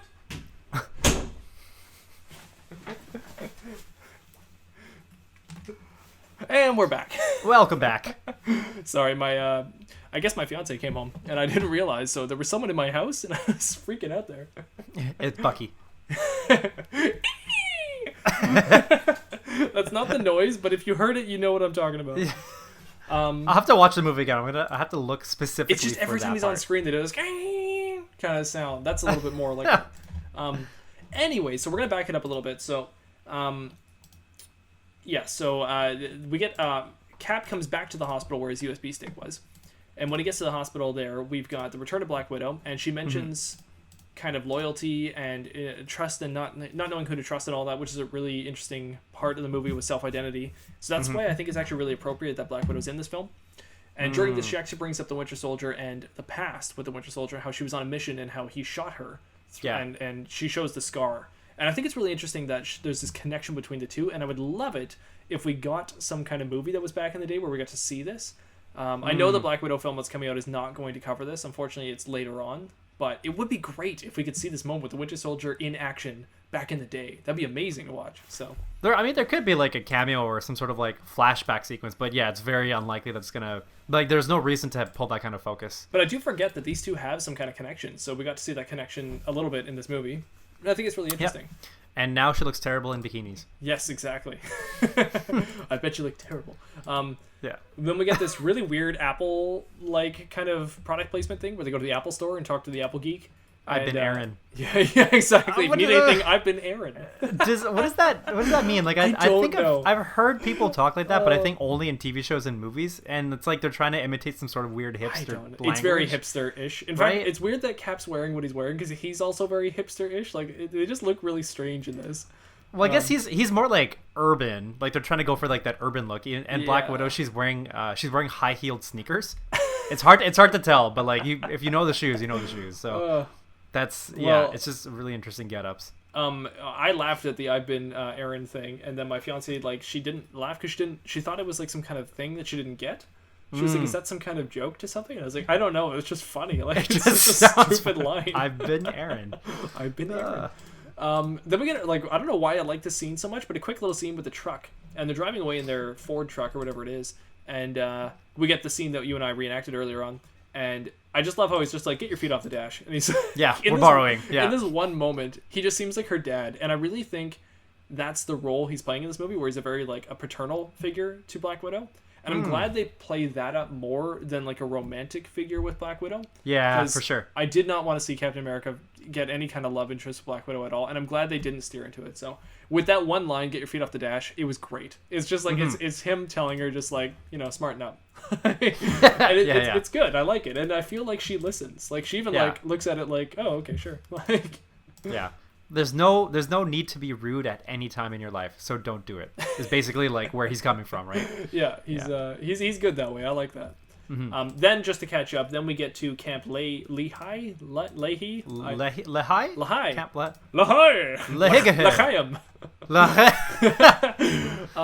And when they get there, this is actually the army barracks from Steve's past. I really like this scene where they do like a quick little Rogers, and like Steve's looking at himself, and they play the music, and just a good little nostalgic callback. And we also get Steve's military training here, where he understands that the barracks should not be close enough to the ammunition storage or something, so therefore this building's in the wrong spot. And I like that little line because it's bringing us back to Steve just being perceptive, not just a strong brooding figure, but also a perceptive person. So that's really smart. And instantly they find the S.H.I.E.L.D. base, where zip, zip, zip, zip, zip, we get to where the Dr. Zola computer is held. Dr. Zola. And I do like this robotic kind of Dr. Zola thing, although I don't know why. I do wish we saw the Red Skull again. I know Zola's great, but I wish somehow the Red Skull returned in this film, I guess it would have been really weird based on how he left in the first movie, right? I don't know how they would have handled it. Like, it would have been really bad. I'm not saying I know how to do it. I'm just saying I wish there was a way. No, that's true. Yeah, but I do like seeing Zola again, and I really like this whole moment where you realize Hydra is totally infiltrated into S.H.I.E.L.D, and it's actually kind of freaky. Like, you see all the assassination attempts in the past, and just like world conflict and events. It's very conspiratorial. It gets me in all the right places, and I really like this moment. And Steven and Black Widow apparently are just being stalled because like a bomb is about to hit them. Yeah, and, there's a missile on the way. Yeah. I've been stalling, and I've been Aaron. If you need anything, I've been stalling. So actually, I do remember that the way I felt. I still kind of feel this way, that I get really creeped out looking at Zola's face, like in the I don't know what you'd call it, the 8-bit kind of sequence. Or it's not 8-bit. Like Matrix colors. It's like green and zeros, very like, but like I mean, it's not that, but it's just like green and black, and it's like very staticky kind of, just like. It's actually fairly high quality though for that technology. Like, you would expect it to be like ASCII graphics or something, but it's not. It's actually like a video feed, which is interesting. So. Anyway. Yeah. So moving on, the big old explosion where Steve saves Black Widow's life for the second time. This way, it's kind of weird. Just punch your way through the ground, and then you just put a shield up, and you can nuclear bomb your way out of that thing. So that's like, movie magic. Yeah, I understand. Yeah. I don't mind it, but it is just another one of those nuclear bomb and hide in the fridge kind of moments. Like, it's just okay, whatever. We're just gonna let this happen. Also, it probably wasn't a nuke exactly. I think he just said it's a missile. So something like I just mean nuke from Indiana Jones, Kingdom of the Crystal Skull. He just hides in the fridge, and that saves him. So. I see. So after the explosion, they go and hide at, I called him Mr. Falcon's house because I forgot his name. So Sam Wilson, Dr. Falcon. Dr. Falcon. I like when they get to his house, and he lets them stay. He's like totally cordial about it. He's like, yeah, you guys stay here. In fact, he's almost got this air of like, you mean I get to be in this movie? Yeah, for sure. Come on, like let's get me more in this movie. And I just kind of like that feeling. It's fun to see that. I also like that line. I made breakfast if you guys eat that sort of thing. I think it's a great line because like his delivery is great. That's also what you would feel like if you were a regular human and these people were around you. It's kind of interesting. Okay, so I don't mean this to be in any way like stereotyping, but I feel like the conversations that they get, or their kind of banter, or back and forth between Cap and Falcon, it also reminds me of Tony Stark and Rhodey. Yes, like some of the responses. You're it's totally just right. like, yeah, it's just the wingman thing. I think it's probably the wingman thing. They need to have that banter, and I think what I love too is that Tony Stark and Rhodey have their own version of the banter. Yeah. And then Sam Wilson and Steve Rogers have their version of the banter. Yeah, and, like, that's true. Steve and Sam are so much more about the directive and the mission, but they can still joke to each other, but it's still very mission based. While Rhodey and Tony are very loose. They're very much like, we're just loosely going about this and trying to make it work at the time, you know? Like, well, I think that's only because that's Tony's fault, though. Like, I don't think Rhodey would want to go, but he kind of has to, right? Like, he can't do anything if Tony just goes off on his own. But like when Tony, he pretty much has to go back him up. When they're both hiding behind the cover, and then Tony goes up to look, and then comes back down. It's just like, what'd you see? And he's like, I didn't get a good look. Yeah, it was too quick. Yeah. Oh, it was so good. Little things like that, I just love. Anyways, so after that, it turns out that Sam Wilson's actually not just a regular dude. He actually, in the war, was fighting, and I'm assuming this is like Desert Storm or something, but he was using, or just the Afghanistan war, he was using the wings technology. The Falcon wings. The Falcon wings. He was a something. It's like a paratrooper, but I don't know. Okay. Paramilitary? Parasol? Yeah. Okay. Which is very interesting because the actual... I can't remember the infantry number, but the guys in Band of Brothers, the TV show there, they joined the paramilitary, and at that time that was like a new thing. So back in World War II, when there was the guys going and invading Normandy into D-Day, the paramilitary was something that you didn't do. You didn't jump from planes back then, so this was new technology, and they were seen as the kind of like advancements of the military at that time. So it's very interesting to see something modern day war where they're doing something very similar. It's like it's like a new para thing, I guess. But yeah, I think that's kind of cool. So it turns out he's actually already the Falcon, which was really interesting. Like, he's not wearing a new suit; he's wearing what he normally wears. Yeah, that's right. He's already that character. Yeah, which is it's kind of cool. I like that. It's a really quick way to just kind of jump him into the movie. So we get a quick little scene where he interrogates Jasper Sitwell on the phone, I guess, and then they interrogate him on a rooftop and throw him off the rooftop. I love that moment. That's so great. Black Widow just kicks him and he falls off the rooftop. I love how fast he falls. You're just kind of like, whoa, there he goes. Yeah, it's great. Yeah, and you just think that he's going to die. And then instantly Widow and Cap, they just start talking about women in the office again. Like, what about Susan? Yeah, like Kathy. Yeah. He's like, oh, she's nice. Yeah, she's nice. It's great. Yeah, I think, I don't know why Sitwell just... Maybe it's something about his face. It does not sit well at all. And his face, something about it just like makes me feel good when he gets thrown off of a building or something. It's a punchable face. Yeah, and then later on, he's also the guy who gets torn out of the car by... it's so rough. It's great though. Oh, man. So after they capture him, we already kind of went over this earlier, but he does mention a list of names of people that they've got, a list of people that they assume are going to be heroes or have intelligent-like qualities. And that's what I think is really interesting about Zolof's... what is it? Zolof's theory? Zolof's algorithm is that it's pretty much going to guess the next Marvel heroes. So it would have been kind of cool to carry on this Zolof's algorithm to then unveil one of the new heroes to the MCU. I think that would have been kind of interesting. I guess that would have been... Well, did they not... I wonder if maybe that's what we get from the post-credit scene then. Oh, I guess you're right. I never thought about that. That probably, in a way, because it's not like they... like. Because, yeah, those characters, they're not engineered.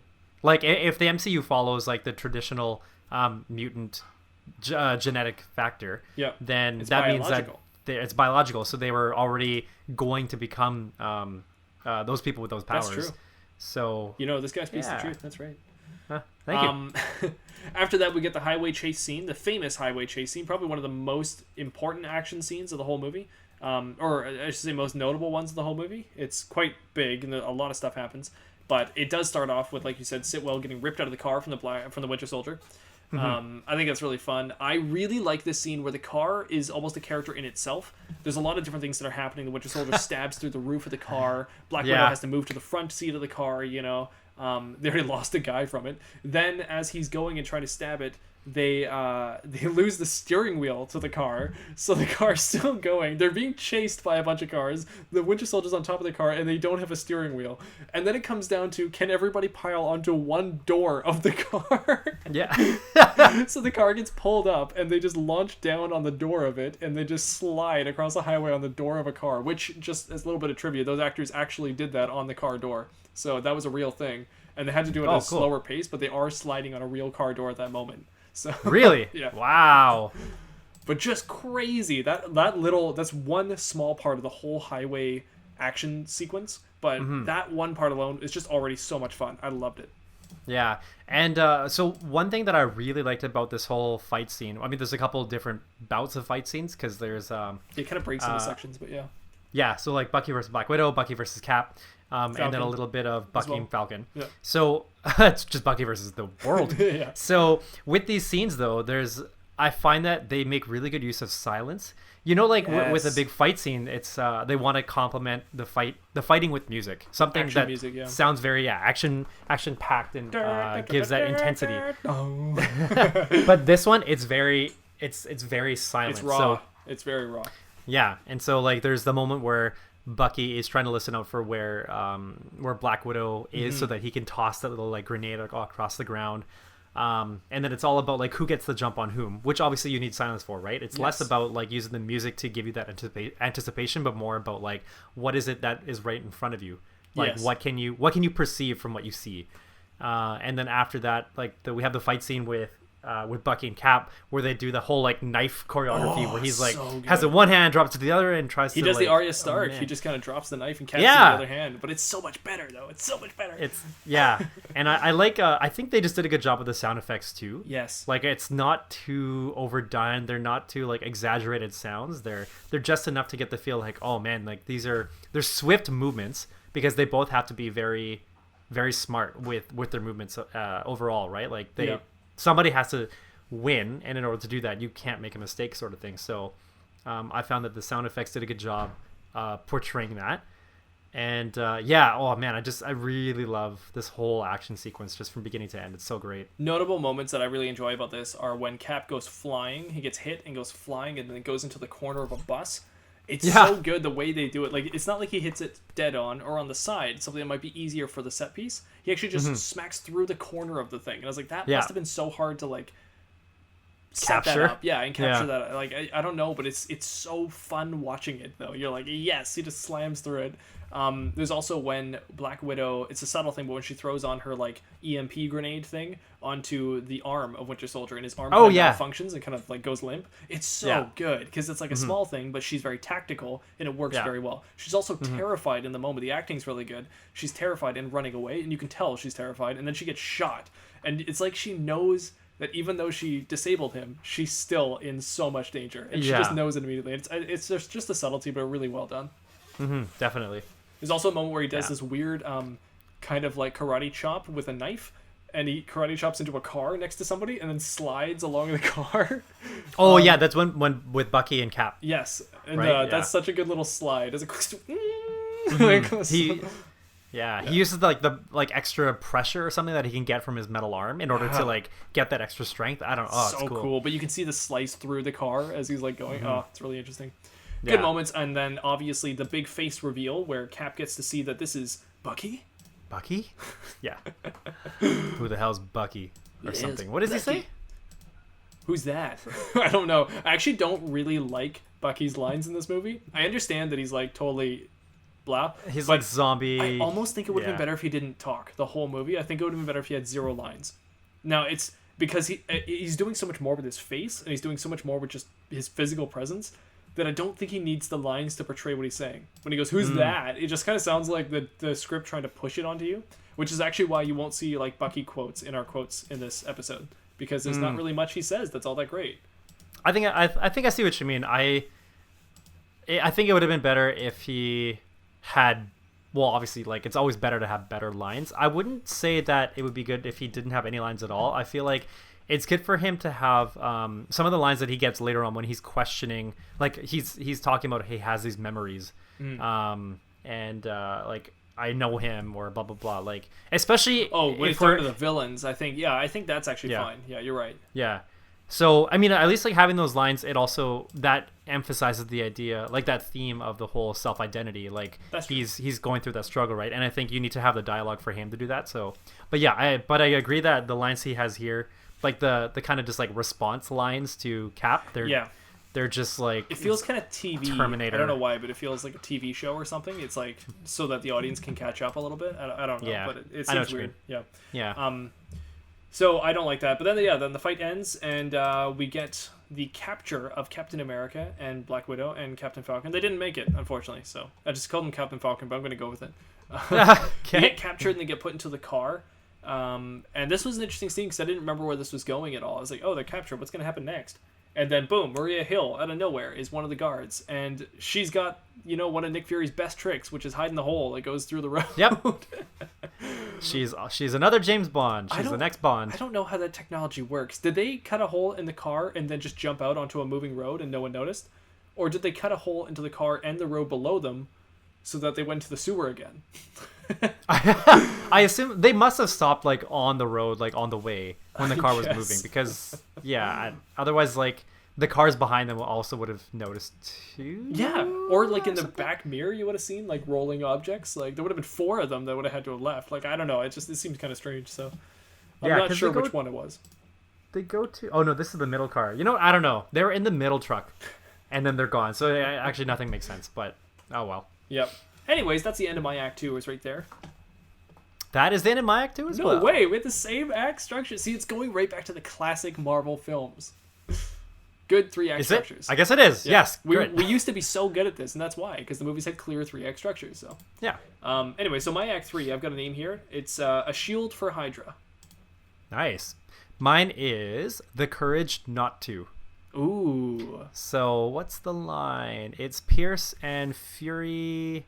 Oh, something about next step if you have the courage to take it.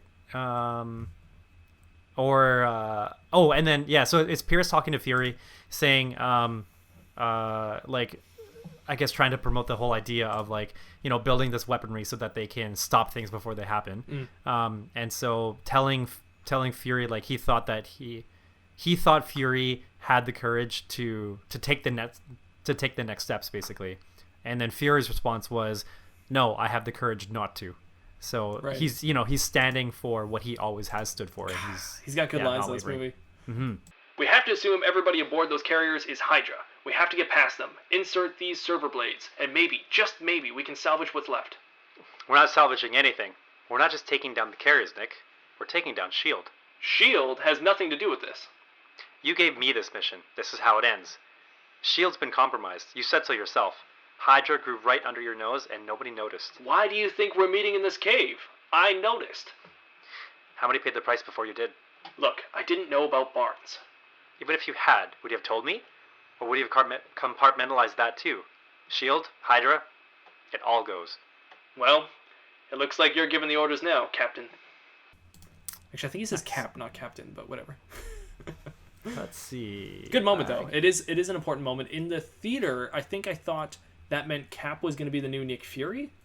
But or like the leader of S.H.I.E.L.D. kind of thing. But I think it's more just saying, like, okay, Cap, I think you've got a good handle on this. Like, you're pretty much just Captain America now. Like, right. I guess, like, it kind of makes sense at some point, like, being the captain, he should have some sort of status as well to go along with it. Yeah. So I think the line means less than I thought it did, but in the theater I thought that line was supposed to mean something really big, but not really. Yeah. Okay, so Captain, blah, blah, blah, blah, blah, blah. Nick Fury is alive, and like we mentioned before, he's got the Banner formula. That was how he slowed down his heart rate, and he's not super healthy, but he is not dead, so he's still alive. Mm-hmm. Yeah. That's revealed. It turns out that he just couldn't trust anybody, and he has to get... Now he wants to get this whole new plan thing with these helicarriers. So they formed the plan, like we just did in that scene there, so they have to synchronize all 3 of the helicarriers so that they have control over them instead of Hydra/S.H.I.E.L.D. has control. I'm just going to refer to them as Hydra now because it doesn't really make sense for S.H.I.E.L.D. anymore. Yep, that's fine. I don't really understand the plan, but it works. It's kind of this is where it kind of reminds me of Mission Impossible. It seems like this is the plan they have to go through, like do, and like they're setting it up, and then they infiltrate to go into the plan. Yeah, here's your spy mission. Yeah. I also found it interesting. I don't know if I missed something, but it seems like Captain America has a responsibility of taking down inserting the server blades into 2 of the helicarriers, and Falcon has a responsibility of doing 1. Right. But Falcon is much fly. more mobile. Yeah. So why doesn't he just do... I mean, I was going to say he should do 2, but why doesn't he just do all 3? I don't know. But I'm glad anyway. they made Cap do 2, because it works that way. Yeah, sure. Yeah. They have a really good flashback scene here. Again, when they're prepping for their mission, very, very Mission Impossible style. But there's a flashback scene, and I really like it here, where it's Bucky, and he's leaving his parents' funeral, it sounds like. And you've got... No, I'm sorry, Steve is leaving his parents' funeral, and you got Bucky kind of consoling him, which is really interesting. From the first movie, they do talk about how Steve had lost his parents. So this is a good moment where Buck is kind of saying, hey, like, you can stay at my place if you'd like to. And then, like, Steve's like... I don't know, you just get this really good, like, brotherly love from the 2 of them. And even when, like, Steve's totally, like, lost it, he doesn't really know where he is kind of at the moment. He's kind of sad. And then Bucky's, like, he knows where Steve's key is. You know, he gets Steve's key for him. It's, like, so intense. Like, it's really good. Like... Yeah. I don't know, just little subtleties, but it's really nice to see Sebastian Stan get to play Bucky, though, in like a little flashback. Like, I really like to see him not as the Winter Soldier for a little bit, and it's nice to see him. So yeah, that's true. And then that way we get to get a little more opportunity to feel for him. I don't think we've ever really... Well, I think watching this, I'm not sure how much of it I took as Bucky being really like the bad guy, like, oh, I hate this guy and I hope he dies kind of thing, right? Like, which is what you kind of hope for the other bad guys. Right. I didn't recall having this kind of feeling for him, and I think it's because like we already kind of knew his background, his relationship to Cap, and I guess maybe it's fairly portrayed that he's not like a traitor or anything. Like, he can't help that he is the way he is. But then they have that moment where Falcon is telling Cap that he's not who he was before. Right. Like, who he is now, he's not your friend, and you might have to do something about it, which is really interesting. But then Cap again also does a waiver, and he says something like, I won't be able to, or I won't do it, or something. I think he says, like, he'll always be there for him, which is what Bucky says that he'll do it for Steve. Like, it's kind of like to the end of the line. Yeah. What's really interesting, too, and I don't know where the line is, but it's really important to note this, because I didn't know this ever until this watch of it, that Steve points out that Bucky he said that there's experiments that were done on him by Dr. Zola, and that must have helped him survive the fall when he originally fell from the train.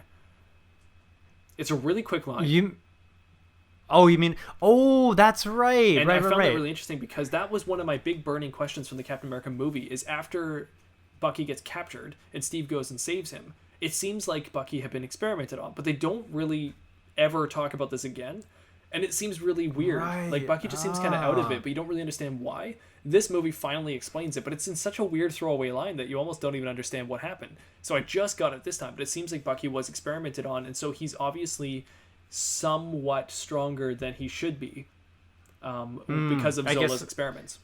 Right. Okay. So then he had to undergo 2 sets of experiments then. So once during the actual the first Avenger movie. Yes. And then again later on after Zola was arm. Recruited and yes. Okay. Yeah. So it's really interesting, but yeah, I just noticed that this watch around, and I was like, interesting. So yeah, it makes sense. We get a quick scene here where Steve breaks into the Smithsonian and steals his suit, and we get a Stan Lee cameo. Yes, finally. What does he say? They're gonna fire me? I'm so fired. Yeah, something like that. Yeah. Good moment though. I like how Steve has to break in and grab his old suit. It's kind of nice to see him with the old Star Spangled kind of suit on. I like it. Mm-hmm. And then we get a quick little Bucky brainwashing scene here, and I think this actually is where they explain... Oh, no, it's not, because Steve says it, so I don't know. Anyways, we get a quick scene here where Bucky kind of flashes back to when he fell from the train, and then the soldiers that took him on, and then eventually getting the arm put on. I do like how they sympathize Bucky more here, and they make him seem like he wants to know more, but then he's put under the memory wiper machine. Yeah, just before that, he kind of starts getting too close to, I guess, what might trigger him to recall his whole memory. Yeah. That they want to, just get Get that out of there. Freaks me out. I don't like the idea of losing your memory, but it's parallel to dementia, and it's just a scary little thing, and I don't like that it's happening to Bucky. You want him to be able to remember Steve and be a good guy again, but his whole brain is just like picked apart. So yeah, I think something about like he has a good look for the pain that he's going through. When he's actually getting his brain wiped, and then I can't help but look at where his metal arm is connected to his body, and it just looks so gross. It does. It's really well done. Yeah. So after that, we go back to the Triskelion building, and we get the control room, I think it is, where we got all these S.H.I.E.L.D. agents working, and they get hijacked over by what is now Hydra. We've got Rumlow. Agent Rumlow comes in there, or is it Agent? I don't know. The Rumlow dude comes in there, and he points a gun at one of the people in the control room, and he says, like, put the helicarriers in the sky, Do it. I do like how you get random citizens. This is my favorite parts. I really liked in the Avengers when they did this too with the cops and the New Yorkers, but when you get random citizens in their heroic moment, so random citizens saying, no, I'm not going to do it, that's a great moment. I love that. Because you want to see a regular person who can't do anything else except for stand up for themselves. And then what you want to see is that person forcing them to, like the bully, you want to see them instantly get hit. This actually plays with that a little bit. Instead of that happening, a gunfight breaks out, which is like chaotic, but still you don't know what's going to happen. And then unfortunately, the helicarriers still go up into the sky. But I do love that moment. I'm glad they went there, and it was fun to see. Yeah, I think it's also good to show that like the people who stand up for themselves, it's not just the people who have power, like, or who are able to, like Captain America. Exactly. It's the people who in a way are helpless. But they're still choosing to do the right thing under duress. Like even Agent 13, all she is brave. You said she's Peggy Carter's granddaughter, I guess. I think, or niece. Or niece. She's related somehow, but like all she is brave, and it shows how strong she can be in that moment, and it's really cool. I like that scene. Yeah. We also have Pierce simultaneously kind of bringing in the council people, the world's member trade. World people? Security Council, something like that. I can't remember.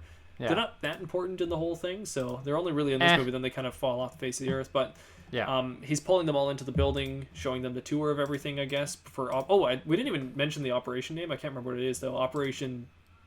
Project Insight. Project Insight, thank you. Yeah. At my work, we use a program called Insight, so I think it's kind of funny because we work on Insight all the time. But anyway, he's showing. So was you. I'm sorry. He was showing off Project Insight to them, and they're all there in person. While he's showing them a demonstration of this, he actually pulls a gun on one of the councilmen after a bit of a scuffle breaks out. And then Black Widow is actually secretly disguised as one of them. So surprise! Again, here's a very Spy. Mission Impossible kind of moment. It's very Mission Impossible. She removes the face and she's like, it seems kind of out of place, but I'm okay with it. It just seems weird, but it's fine. I guess that's kind of what you need Black Widow for, right? She's the kind of person who, like, her character is the one who just gets in. Yeah, that's true. Like, and gets the information, or just like kind of gets the job done. I guess if we're gonna see this technology now, I feel like we should have seen it before, or we should see it more in the future. But it's just here and never again, Oh, which just seems kind of weird. Yeah, I guess that's true. Important tech, but it's just never mentioned again. Yeah, I guess because they have so much of the new tech going on with any of the Iron Man movies that they don't really need to focus on it too much here. But I guess if you're gonna have S.H.I.E.L.D. be like a prevalent figure in this movie, that what makes S.H.I.E.L.D. It's not just that they have like better trained people than like the CIA or whatever. It's like they have special equipment that is made for dealing with these very special circumstances. Right. So I guess in a way that it's weird that they just show it here the one time and maybe never ever again, but at the same time I think they kind of have to. Yeah, that's true. I like the eye scan moment where we got Fury and Pierce using their eye scanners. This is a really interesting where we actually get to see like kind of the eye as he scans it. It's pretty cool. Yeah. I like that. Keep both eyes open or something, or keep one eye open, or I don't know. Keep open. Keep eyes open. Just keep open. Keep open. Open keep. Then we get the there's a whole helicarrier fight scene. This is actually my least favorite fight scene in the whole film. It is kind of just a Marvel-esque fight scene. Now there's some cool moments, don't get me wrong. It's just that it's so chaotic and like everything's kind of flying and punching and kicking and hurting each other. I yeah. get muddled in the action a little bit more on this one. Now, there's some great moments where they show off Falcon's tech, which is really cool. He really does seem like he's quite versatile in the air. Yeah. And I'd be curious to watch War Machine and Falcon fight each other. That'd be a fun battle to watch. That would be. Yeah.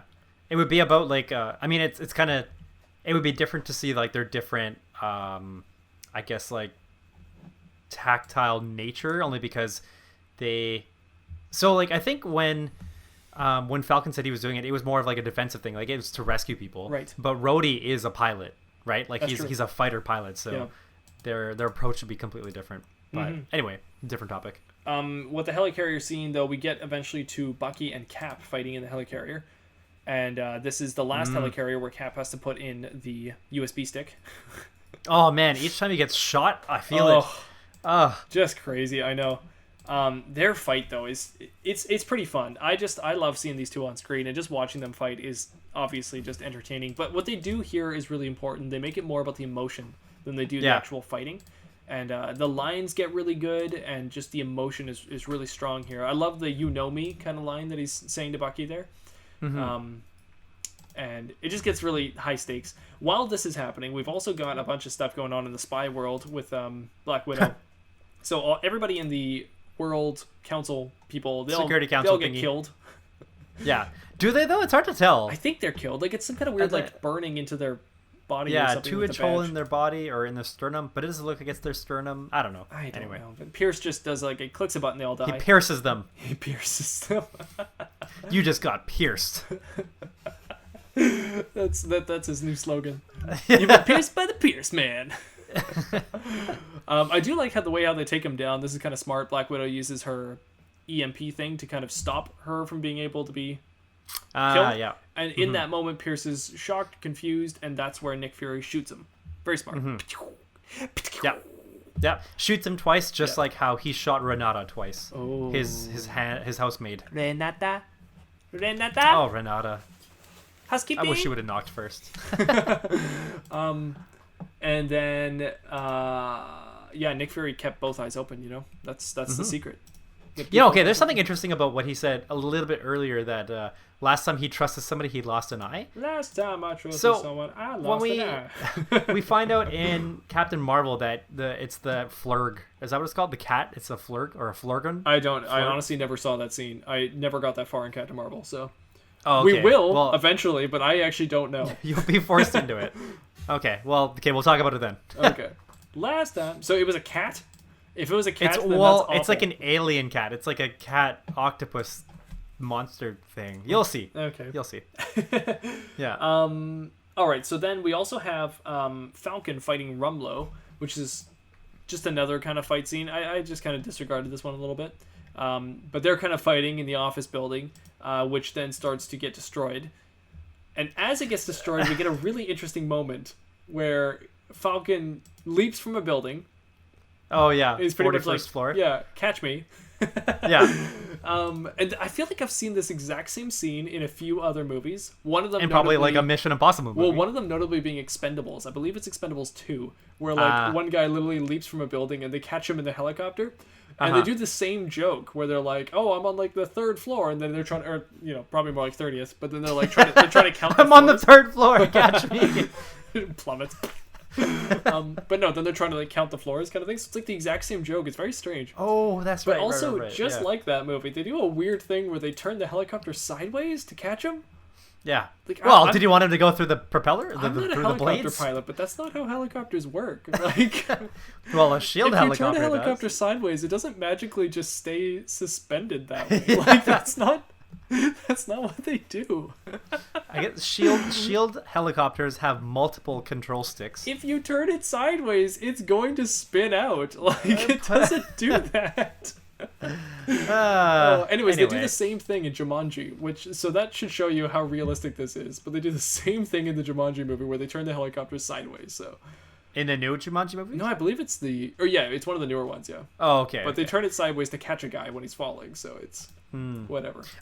Okay, so just before he jumps out of the building, they have that kind of like fight scene, but they're kind of getting prepped for their next fight. Like Rumlow's taking off his vest. Yeah. Sam is catching his breath. and then they go through. It's like the end of Rocky 2 or Rocky 1 or something like that, when they're about to go at each other. They both take a punch at the same time, and then like the scene stops. Then it cuts. Yeah, that's actually Rocky 3. They have a secret fight at the end, and it is it the third one? And it freeze frames on their secret bout.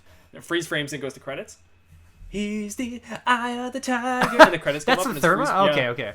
But yeah. Don't exactly, test me on my Rocky knowledge, man. We're going to get there. We're going to get there one day. Yep, we will.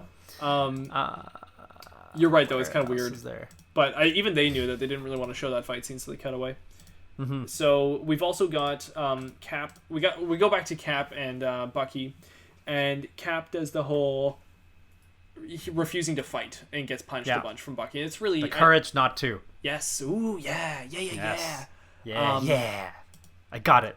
Yeah. Also, I don't like where he's like, "You know me," and then Bucky's like, "No, I don't." Like keeps fighting. Like again, his lines are just kind of. I don't like him as I know much. what you mean. He's going through. It's like his internal struggle that's coming outward, I guess. But I love his look. I love his emotions. I love all the other stuff. Like he's really killing it. I just don't like the lines. But I do love how, Cap says his final line. I don't really remember what it is, and then the thing breaks. I'm with you to the end of the line. That's it. Yeah. Oh, so good. Gets me. And then he just falls into the water, and we get a very Lord of the Rings-esque moment where he's falling and sinking. And he's falling to the bottom, and then that hand comes and does that. And E.T. pull you out. I do like how Bucky kind of like saves him, but doesn't know what to do, and just kind of walks away and just leaves. Yeah, I think it's good. I think you don't want more of like a, I don't get it, but I'm with you. Like I don't want more of that. I'm glad. Yeah, you walked exactly. Away. Like that'd just better. Be too weird. Yeah, we need to find another time where we can focus on him trying to figure that part out, because that's not what this movie was about for the audience anyway. It's not about Bucky figuring out himself. It's about everybody else figuring out themselves. Yeah, exactly. Yeah. And then we get into a really weird cut where suddenly just a Marvin Gaye song comes on. I believe it's the one that Falcon originally recommended. It's the Trouble Man album from 1972. No, I don't know much about Marvin Gaye, but I knew it when it was playing and it said the Marvin Gaye thing. And I was like, okay. And I don't know anything about it either.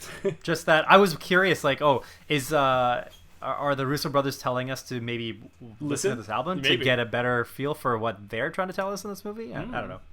And we get like a montage with this song, which is really interesting. Yeah. Which is funny because I thought they were doing something on purpose here, and then it didn't work. Where Cap says "on your left," because that's actually the first line of the film is "on your left." So I thought they were trying to bookend the movie with "on your left," and then they did a song. What kind of got me weird? It felt weird, at least, is like the montage is happening and they're showing all these interesting things to end off the movie, but they're not. Nobody was saying anything. And I was like, maybe it's because they wanted to end it with "on your left," but now there's a lot more story they still have to get out. So I didn't know what they were doing there. But anyways, it turns out that wasn't what was happening. They still had more lines of dialogue to have. But I believe it's Cap's last line is "on your left." So at least that kind of bookends with him. Yeah, it does. And I think after that, like the montage that you're talking about, it's right, because we go into Scarlett. So I kind of feel like, I get what you mean. Line, actually, no, because it goes into some other stuff.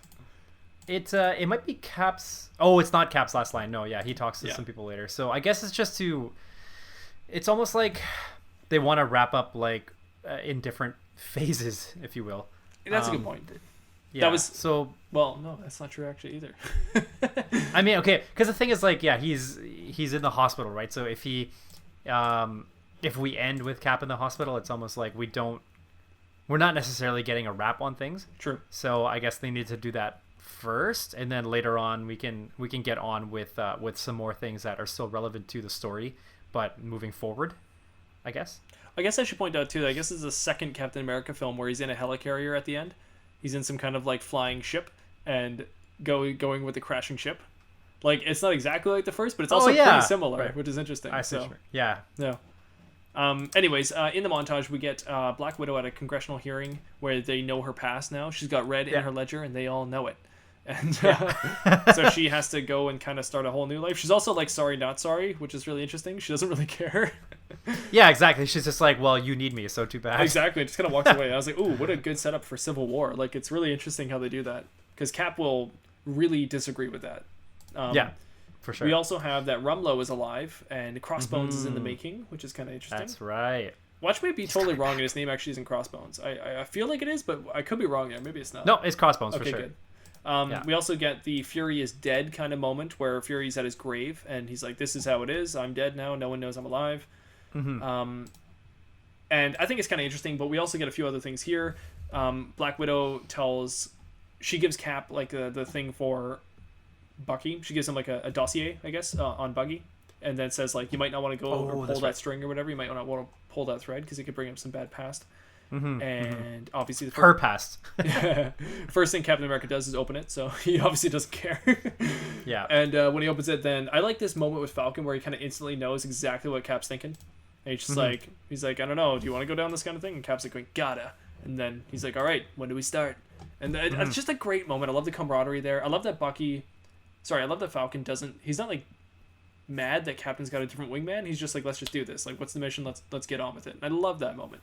And we get to see more of that in Civil War too, when we actually get more Bucky and Falcon together, which is interesting. So I like that. So I kind of find like the way that Falcon just supports Cap in like pretty much like everything, and he steps up to the plate. Because I know that we talked about this a little bit before about why you think Bucky should be the one that gets the shield rather than Falcon. 1,000 times. Yeah. Yes. So yeah, I guess I see a lot of the way that Falcon is stepping up is the way that Cap steps up too. I see that argument. And so I think I see, because of that resemblance and something that's Cap, like Cap notices that in his character. So I think it makes sense for, if somebody's going to take up the shield, it's going to be somebody who values the exact same things as Cap. At least the way that Cap, like in Cap's eyes. Right. And I do like, we didn't mention the scene, but I do like that where at the beginning, Falcon is doing like what are those called? Like an AA meeting, but not an AA meeting. It's for soldiers. And like the PTSD kind of PTSD kind of meeting for soldiers and all that. And I really love that because he's showing how stoic he is as well. So you are totally right about that. He has the characteristics to be a Captain America. I definitely don't deny that. He's got the characteristics. You might be right. Maybe he's got more of those characteristics than Bucky does. In fact, we've seen a lot of jealousy from Bucky in the past movie. Not in this one. Oh, that's when they were a bit younger, right? Yeah. So like Bucky's more of a person, and then Falcon is more like Captain America, who's kind of unrealistic. He's like super stoic and heroic. So you are right on that. Yeah. Well, thanks. No problem. So after that, we get our after credit scenes, which I didn't stick around for. I actually forgot all about them until just before we did this recording. So I was like, oh yeah. We get the first appearance of Baron Wolfgang von Strucker. Yes, das Strucker. And we show off Loki's staff, which they're experimenting on, which is quite interesting. As we know, that's the Mind Stone. This is the Mind Stone, yeah. And so I assume that they got this because S.H.I.E.L.D. had it. Right. And then since Hydra was able to infiltrate S.H.I.E.L.D., now they have this. Not the Scratch right? Doctor. Yes, and they're experimenting on it there. But that's not what's interesting. And the camera will show you that because it quickly pans away from that. Yeah. What's interesting is they've actually got 2 new MCU heroes to show off. One of them being probably the strongest one in the whole MCU, and the other one being the Flash. Not as. Yeah, pretty much. I do love this little shot, though. It was very, very intriguing to me when we saw it the first time. Watching Scarlet Witch playing with the little blocks and watching Quicksilver just kind of zipping around. That was insane the first time I saw that. I was so shocked. Yeah. I loved it. Yeah, I think I flipped out a little bit. I was like, what? Yeah. Like, it's a really good tease. Yeah, I was pretty stoked on like we were going to get to see these characters next. For sure. And so obviously this dovetails right into Avengers 2 quite well. Yeah. Age of Ultron. I think in the theater or just thinking back, if Quicksilver weren't in that cell beside Scarlet Witch, I don't think I would have realized that was a Scarlet Witch. It's only true. because I feel like there's so many. Time. Yeah, well, I think also because like there's so many potential telepathic or telekinetic characters in all of Marvel. Yeah. And there's only so many that run fast with silver hair. True. So it's a little bit There's at least 2 though. Yeah, exactly. But I do think she's very good in the series. I'm excited for her entrance. I'm shocked how much I like her because during the release of these films, I never really thought of her all that much. But now that I've seen all the films, I really enjoy her presence. Like, she's a really interesting character to have in the whole series. Yeah, and I find it so weird that in Age of Ultron. Okay, well, so we'll get to that. We'll get to that. Okay, well, anyway, will. so that was the one scene, and then we get one more scene where Bucky Barnes returns. Now, this is funny because I didn't realize the importance of this, but the importance is that he's actually reading his history. He's reading his past. Yeah, So if he I had to doesn't read remember, this too. he's reading it now. You know? Yeah, I had to read into it to see like what was the point of it. Cause Yeah. I remember watching before. It was just like, oh, okay, He's at the Smithsonian, like. Yeah, I think I took it as like, oh, he's trying to figure out something, and Yes. I think maybe at the time I thought he's trying to figure out something not about himself but about other people, like about Cap. Exactly. I read into it way too much, and once you like take a step back, you realize what it is it's actually him looking at a history of himself, and he actually gets to understand his importance in the whole role of Captain America, which is such a great moment for him, because somebody who must just be so angry and frustrated gets to read that he's a hero, you know? Yeah. And that must be the best moment ever. So now, with those eyes, watching that scene, I love it. I'm so glad that he's back. And so I just called it Bucky Returns, so... Yeah. Yeah. Bucky returns. Bucky Yeah. returns. Nice. Bucky will return. Right. Yeah. Anyway, so Anth0z, now we've got some very important questions for you. All right. What was your worst character in this film? Oh, geez, that's actually really difficult. There's a lot of good ones. Maybe Sitwell. I guess. Okay. I don't know. I guess it's really hard to say. I think because like, I guess the way that I talk about like the whole breadcrumbs leading towards the idea of, or like finding out about Hydra, he's kind of really important for that. But I feel like we didn't need to have him specifically. Like we probably could have gotten away with some other character, like Rumlow, for example. Right. Like he's like a big kind of like Hydra character. I mean, for these movies anyway. So I don't know. I felt like Sitwell, like something about him was just I don't know. Parts of him just didn't seem necessary. Didn't sit well. It didn't sit well. Should have just stuck with that. Yeah. Okay, my least favorite character would be then Pierce, which I don't actually think he's all that bad, okay. but he's overshadowed by so many other great things happening in this film. You do need him for this film, but not as much as you would think. You know, with everything else going on, Hydra already is kind of just like a well-oiled machine. It doesn't necessarily need like a head honcho. It just kind of works on its own, it seems. So, I don't really think you need him as much. When you see government officials saying "Hail Hydra" to each other in whispered secrets, you don't necessarily need the Pierce at the top of the chain, you know? Especially when he doesn't do much Hydra stuff at all. So, I don't know. It is what it is, but I don't think he's all that needed. So that's why he's my worst. Not because he's like a bad actor or the lines aren't that great. I just don't think he's needed all that much. Okay. Anth0z, what is your best character in this film? Ugh. I mean, probably Cap. Yeah. I feel like it's a toss-up, like for me, between Cap and Falcon. Ooh, yeah. Yeah, I think it's just. I guess it's just that the way that their characters, like, we don't necessarily get character arcs, which is fine. I think because we kind of got that a little bit more so with the first Captain America movie, right? We don't need to get it all over again.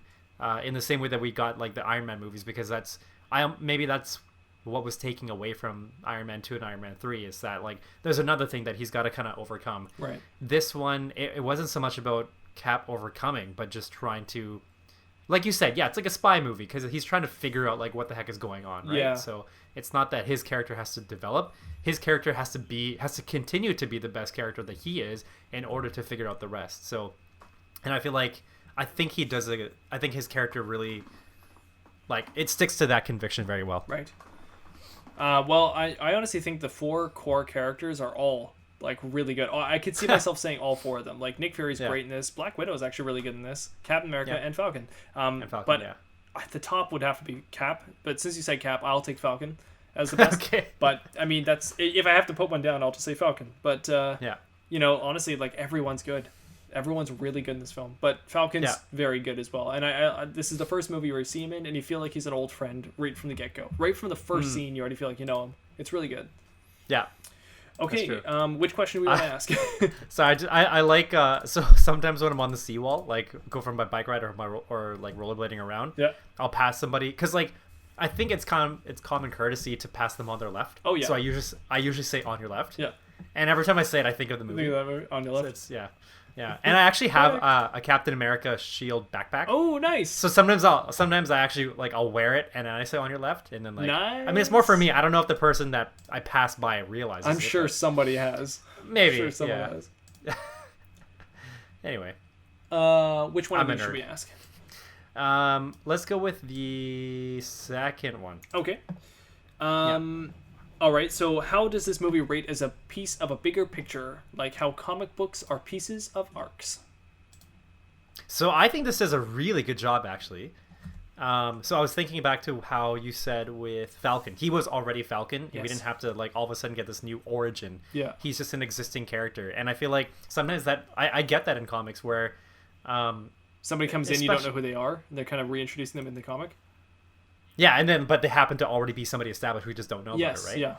So sure. I mean that's a small aspect of it, but I think overall as a bigger picture, like when you get towards the end, we have some wrap ups, but we obviously have like much more or many more open ended things like what happens to Nick next, what happens to S.H.I.E.L.D. Crossbones. We have these characters, Crossbones exactly. Like there's a lot of things like Bucky's like, on the run. We got a lot of there's a lot of potential for seeing more to come out of this specific issue kind of thing. Wow, yeah, it is really good at that, isn't it? It's very much a middle movie, and it doesn't feel like it when you're watching it, but it begins and ends that way. So that's good. That's what you want.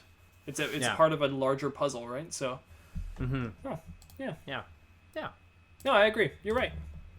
Cool, thanks. So, Anth0z, like all in all, pretty good film. Yeah, I would say honestly, I think this is probably with everything we've seen. I would say this is my number one. With Iron Man, this is my number one for sure. Yeah, with Iron Man 1 being right after this is the close second. This is my number one. It's just, it's firing on all cylinders. This is a Marvel film. I was feeling a little off after Iron Man 3, and especially after Thor, but this just brought it right back. It's like, this is why I like Marvel. This film is great. Yeah, I agree. I feel the same way. It was, it was kind of a little bit, it's almost like with the Iron Man 3 and Thor Dark World movies, it's almost like we're kind of getting to this point where we're dragging on what's happening. Yeah, for sure. And then this is kind of like a very good kind of refresher on like, okay, by the way, like we know how to make good movies. Yes. And we're doing it with the Captain point America for character. Sure. Yeah. And with that, actually, we are now halfway through phase 2. So from both Anth0z and I would just like to say thank you for listening to this podcast, and be sure to catch us on our next Marvel Marathon episode, which is Guardians of the Galaxy. Boom, boom, boom, boom, boom, boom, boom, boom, boom, boom. What's the matter with the head? Oh, I'm excited, man. It's gonna be fun. Me too. I'm gonna be bouncing on my couch. All right, everybody. Well, you have a great one, and thank you so much for listening. Thank you. Bye, everybody. See you next time. Bye.